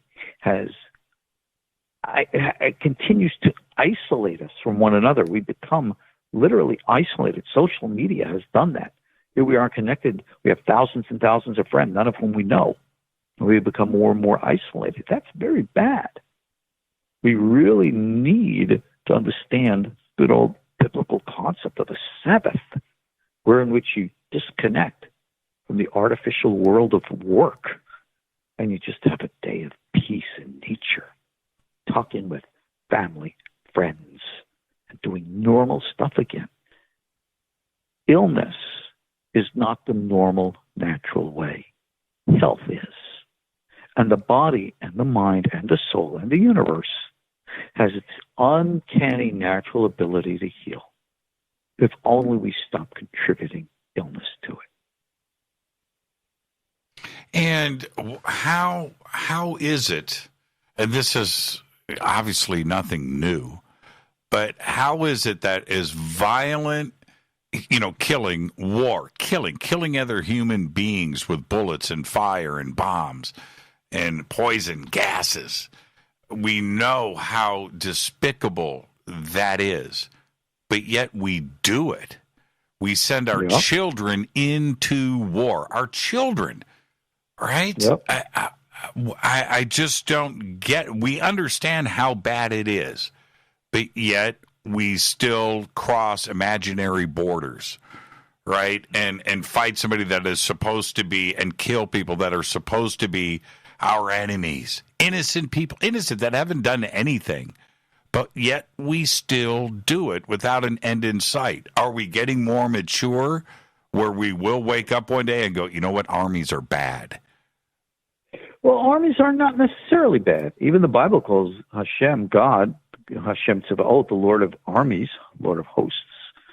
I'm definitely not anti-military. I'm definitely not, because unfortunately there are those times when we do need to fight evil. Mm-hmm. World War II and the fighting of Nazism was a real battle of good versus evil. No question. And you can point a finger and say, well, America wasn't any better, and we had all these problems. Yeah, everybody knows we all had problems, okay? Everybody knows that America, in spite of however good and great we are, there were problems from the beginning. We all know that, okay? Let's get beyond the small and look at the bigger picture of things. What the white Europeans did to the Native Americans was a Holocaust 10 times in proportion from what the Nazis did to the Jews. But that's another thing, okay? But still, Nazism was a despicable evil. National German socialism as a political philosophy is one thing. Who cares? The anti-Semitism against the Jews, that's just another thing. People think of the Holocaust as just this travesty against the Jews. It was far more than that. 20 million men, women, and children died in those camps. Only 6 million of which are Jews. Got to remember, this type of evil, of harming other human beings, is just despicable. If and when one needs to fight evil, we should never fall away from that cause, because we have to eradicate it. The forms of terrorism that we have, this has to be eradicated. But at the same time, Islam is not the enemy. Religion is not the enemy. The other guy is not necessarily the enemy. We can come to compromise. We can come to talk. I mean, I've actually sat down, even though I'm a rabbi, I've sat down with Nazis. I've chatted with them. I've chatted with a lot of different groups of very different backgrounds. And yet I won't turn my back on them for fear that might take out their gun which would force me to proverbially take out mine. Mm-hmm. I don't want that. I remember listening to, I think it was the TV show, what was it, with Whoopi Goldberg and all the other women. I think it was called The View, I think. Mm-hmm. Mm-hmm. And they were discussing firearm, our arms control. And they were discussing how they're all opposed to, the assault rifle. But yet every one of them admitted that they were, a concealed carry permit person. Every one of them has a gun. Why? It's not a matter of principle. It's a matter of practicality. Because unfortunately, we do live in a world where there are bad guys. And bad guys do, unfortunately, hurt innocent or weak individuals. And I think that's evil, and I think that's a crime. So in all due respect to politics, I believe everyone needs to be realistic. Again, like we discussed earlier, practical, properly prepared to live in the real world until such a day that the real world can change. You could say, well, you're contributing to the problem. No, you're not. You're just being realistic and practical. And I think by overthinking the issue and getting philosophical when you need to be practical, I think that's part of the problem. I hate violence. I despise it. I will happily live my days as a pacifist. And yet at the same time, God forbid if anybody ever tried to attack me or any one of my loved ones, I would do what was necessary to defend life. I mean, I've been trained in the martial arts since I was a teenager. Yeah. This is much a part and parcel of my life as my Torah. So, what can I say? I say in Hebrew, kachazeh, which means that's just the way it is. It's not a division. It's not a dichotomy. It's not a contradiction. It's life. It's knowing, like you say, from the Oriental tradition, the yin and the yang, the high and the low. This is, we call them the Kabbalah, the Mon, the Ben, whatever. It's the same thing. This is just the way life is. I have a friend of mine, Jewish attorney in the entertainment industry. Great dude. Great guy. And one day, I've never told you this, Rabbi, but this was an eye-opener for me. He takes me over to his synagogue, one of the biggest in the United States, one of the biggest here in Los Angeles. And I was there on business, right? But so we're going down these stairs, and we're going deep. It's a big building. Had no idea. But we go down, and we're walking across this, it was like a balcony. And I look down into this room, and on everything that I love, I'm going to guess and say 200 Jewish children at about the age of 5, 6, taking martial arts class, right?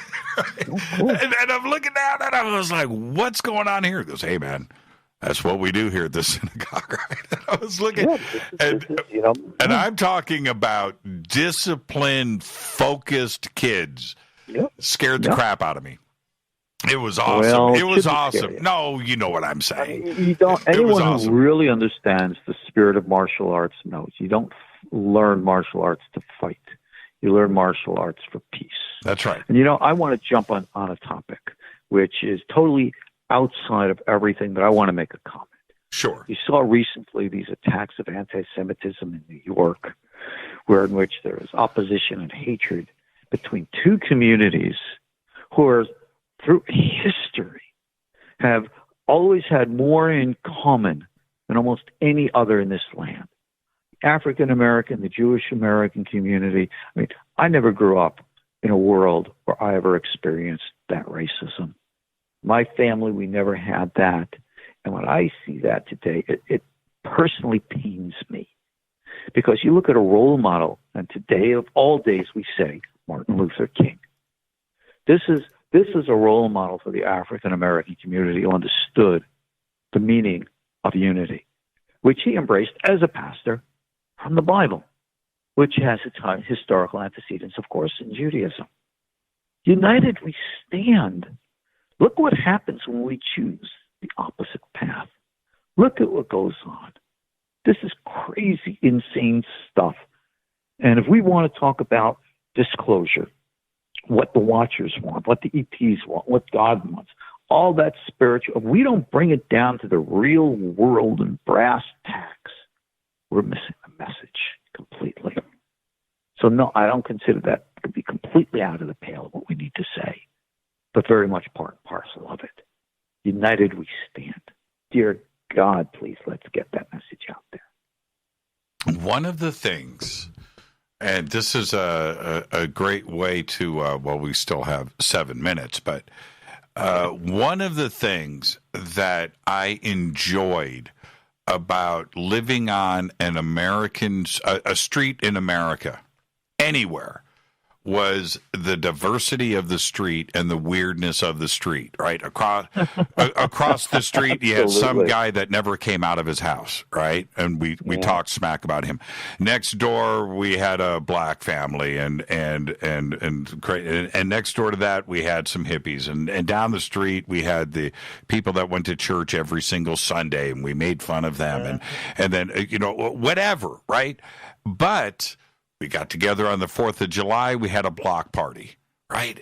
And everybody, we understood how what the foundations of this country were. It's just about being different. We're not all the same. We're all completely different and weird, and that's what makes us us. Today, suddenly, that's an issue. And it's just like, wait a minute here. That's not how I was raised. I was told that being different was great. And now everybody wants to divide. And I just don't understand that, Rabbi. I don't. This is where we got to act. We want to talk about conspiracy theories. You got to ask, who wants to conquer us? Because those are the ones who are dividing us. You look at the political divide going on right now, right? People either love or hate Mr. Trump. Before that, people either loved or hated Mr. Obama. And before that, they either loved or hated Mr. Bush, and on it went. All right? You know something? I believe you got to show respect to the office of a political individual. You may agree or disagree with them, but you show respect to the office. And maybe the person's good or bad, it's regardless. You show respect to the office. That's my opinion. And I believe you got to show respect to everybody. I don't care if individuals embrace a different sexuality than my own, or a different religion, even a contradictory one. Who cares? What difference does it make? It doesn't. Right? Right. No. You have different strokes with different folks. God created us all. In the beginning, it says Genesis, let us make man, which is actually human beings, all of us, in God's image, in the divine image. It didn't say the white man, black man, red man, blue man, whatever. No, all of us. We're all human. No, we have different cultures and stuff like that. Some people have better music, better clothing than others. What can I say? Last time we spoke, if you remember, I was in Paris. And I have to confess, I think the food in Europe is so much better than your average rank and file food here in the United States. What can I say? They really know cuisine. I mean, my wife Ellie is from France, and she comes here and she cooks. Me, I go to the refrigerator, I take something out. She knows how to cook, and my gosh, it's like going to a gourmet restaurant every time she puts something on the table. Right. Different strokes, different folks. This is just the way it is. And again, we learn from a very wise verse in the book of Psalms, Rov Am Hadrat Melech, which means in the multitude of the people is the glory of the king. You look at classical music. You have all the different musical instruments. Everyone's very different from one another, but they all manage to play together in beautiful harmony. A majestic work of art blends together all the different vibrant colors, and it comes together in a wondrous amazement to see. So is our human society. Every one of us. Thank God, here in Knoxville, I live in a diverse neighborhood, just like you said. And all the neighbors that I've met of all different walks of life, they're the nicest people. We all get along great. And yet, that needs to be expanded. And this is part and parcel of my message, why my Kosher Torah school, I teach very, very deep, teachings of the Kabbalistic traditions. And even if my peers agree or disagree, I open up my school to everyone. I teach Judaism to Gentiles. simply because people need to know that they are welcome, because every one of us has a part and parcel, an inheritance in that which unites us. Hey, if I'm a crazy guy, then I guess that's my craziness. What can I say? Yeah, and don't ever change. I developed something very naturally throughout my life, and no matter who I meet, it doesn't matter. No matter the last thing that I ever think about or consider when I meet somebody is their religious background. It's of no concern to me. It's of zero concern, Rabbi. I don't care. And that's it. It's really, really fun. Or anything else. I make friends because we're friends and we have a communication. There's always something to talk about. There's always something to learn, and that is it. And that's how I base my life. And I just don't deal with negativity. I just don't do it. I don't. I'm not perfect. I'm far from it. I'm far from perfect. All right. Well, so there you go. But ultimately, anyway, negativity exists because we allow it to exist. Tell us about. Yeah, it has its place, but not in the place of positivity. See, that's the whole metaphor of the Bible, where it says the tree of knowledge, good and evil. We mixed up good for evil and evil for good, and the path of the tree of life, again, continuing the metaphor, is to learn how to distinguish between them again. Not by doctrine and rote, but by the intuitive knowing. And we recognize that those who we might think are so different or bad are really just like us. And maybe none of us are so bad, because we all have a spark of good.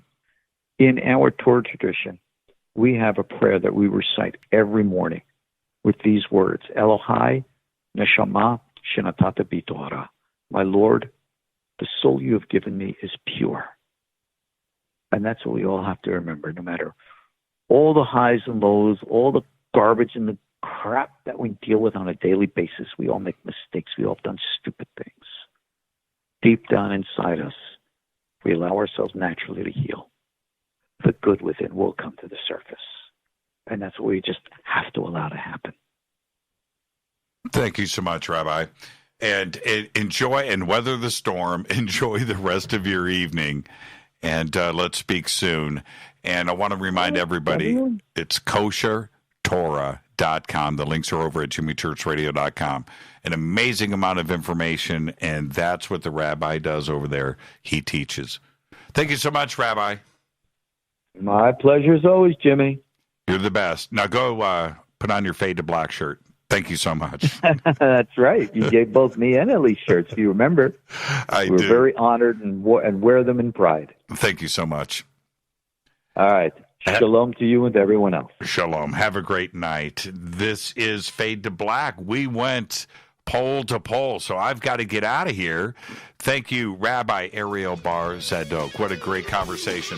koshertorah.com. The links are over at jimmychurchradio.com. Fade to Black's executive producers Rita Camarion. Shows produced by Hilton J. Palm, Renee, Dennis, and Bob. Announcers are Steve Harder, Gene Viteau, and Mark D. Kovar. Webmaster is Drew the Geek. Music, Doug Aldrich. Intro, Spaceboy, spaceboymusic.com. Fade to Black is produced by KJCR for the Game Changer Network. Syndication is KGRA, The Planet. This broadcast is only copyrighted 2020 by Fade to Black and the Game Changer Network. It cannot be rebroadcast, downloaded, copied, or used anywhere in the known universe without written permission from Fade to Black or the Game Changer Network. I'm your host, Jimmy Church. Until tomorrow night, right here, Daniel P. Sheehan. I want everybody to be safe.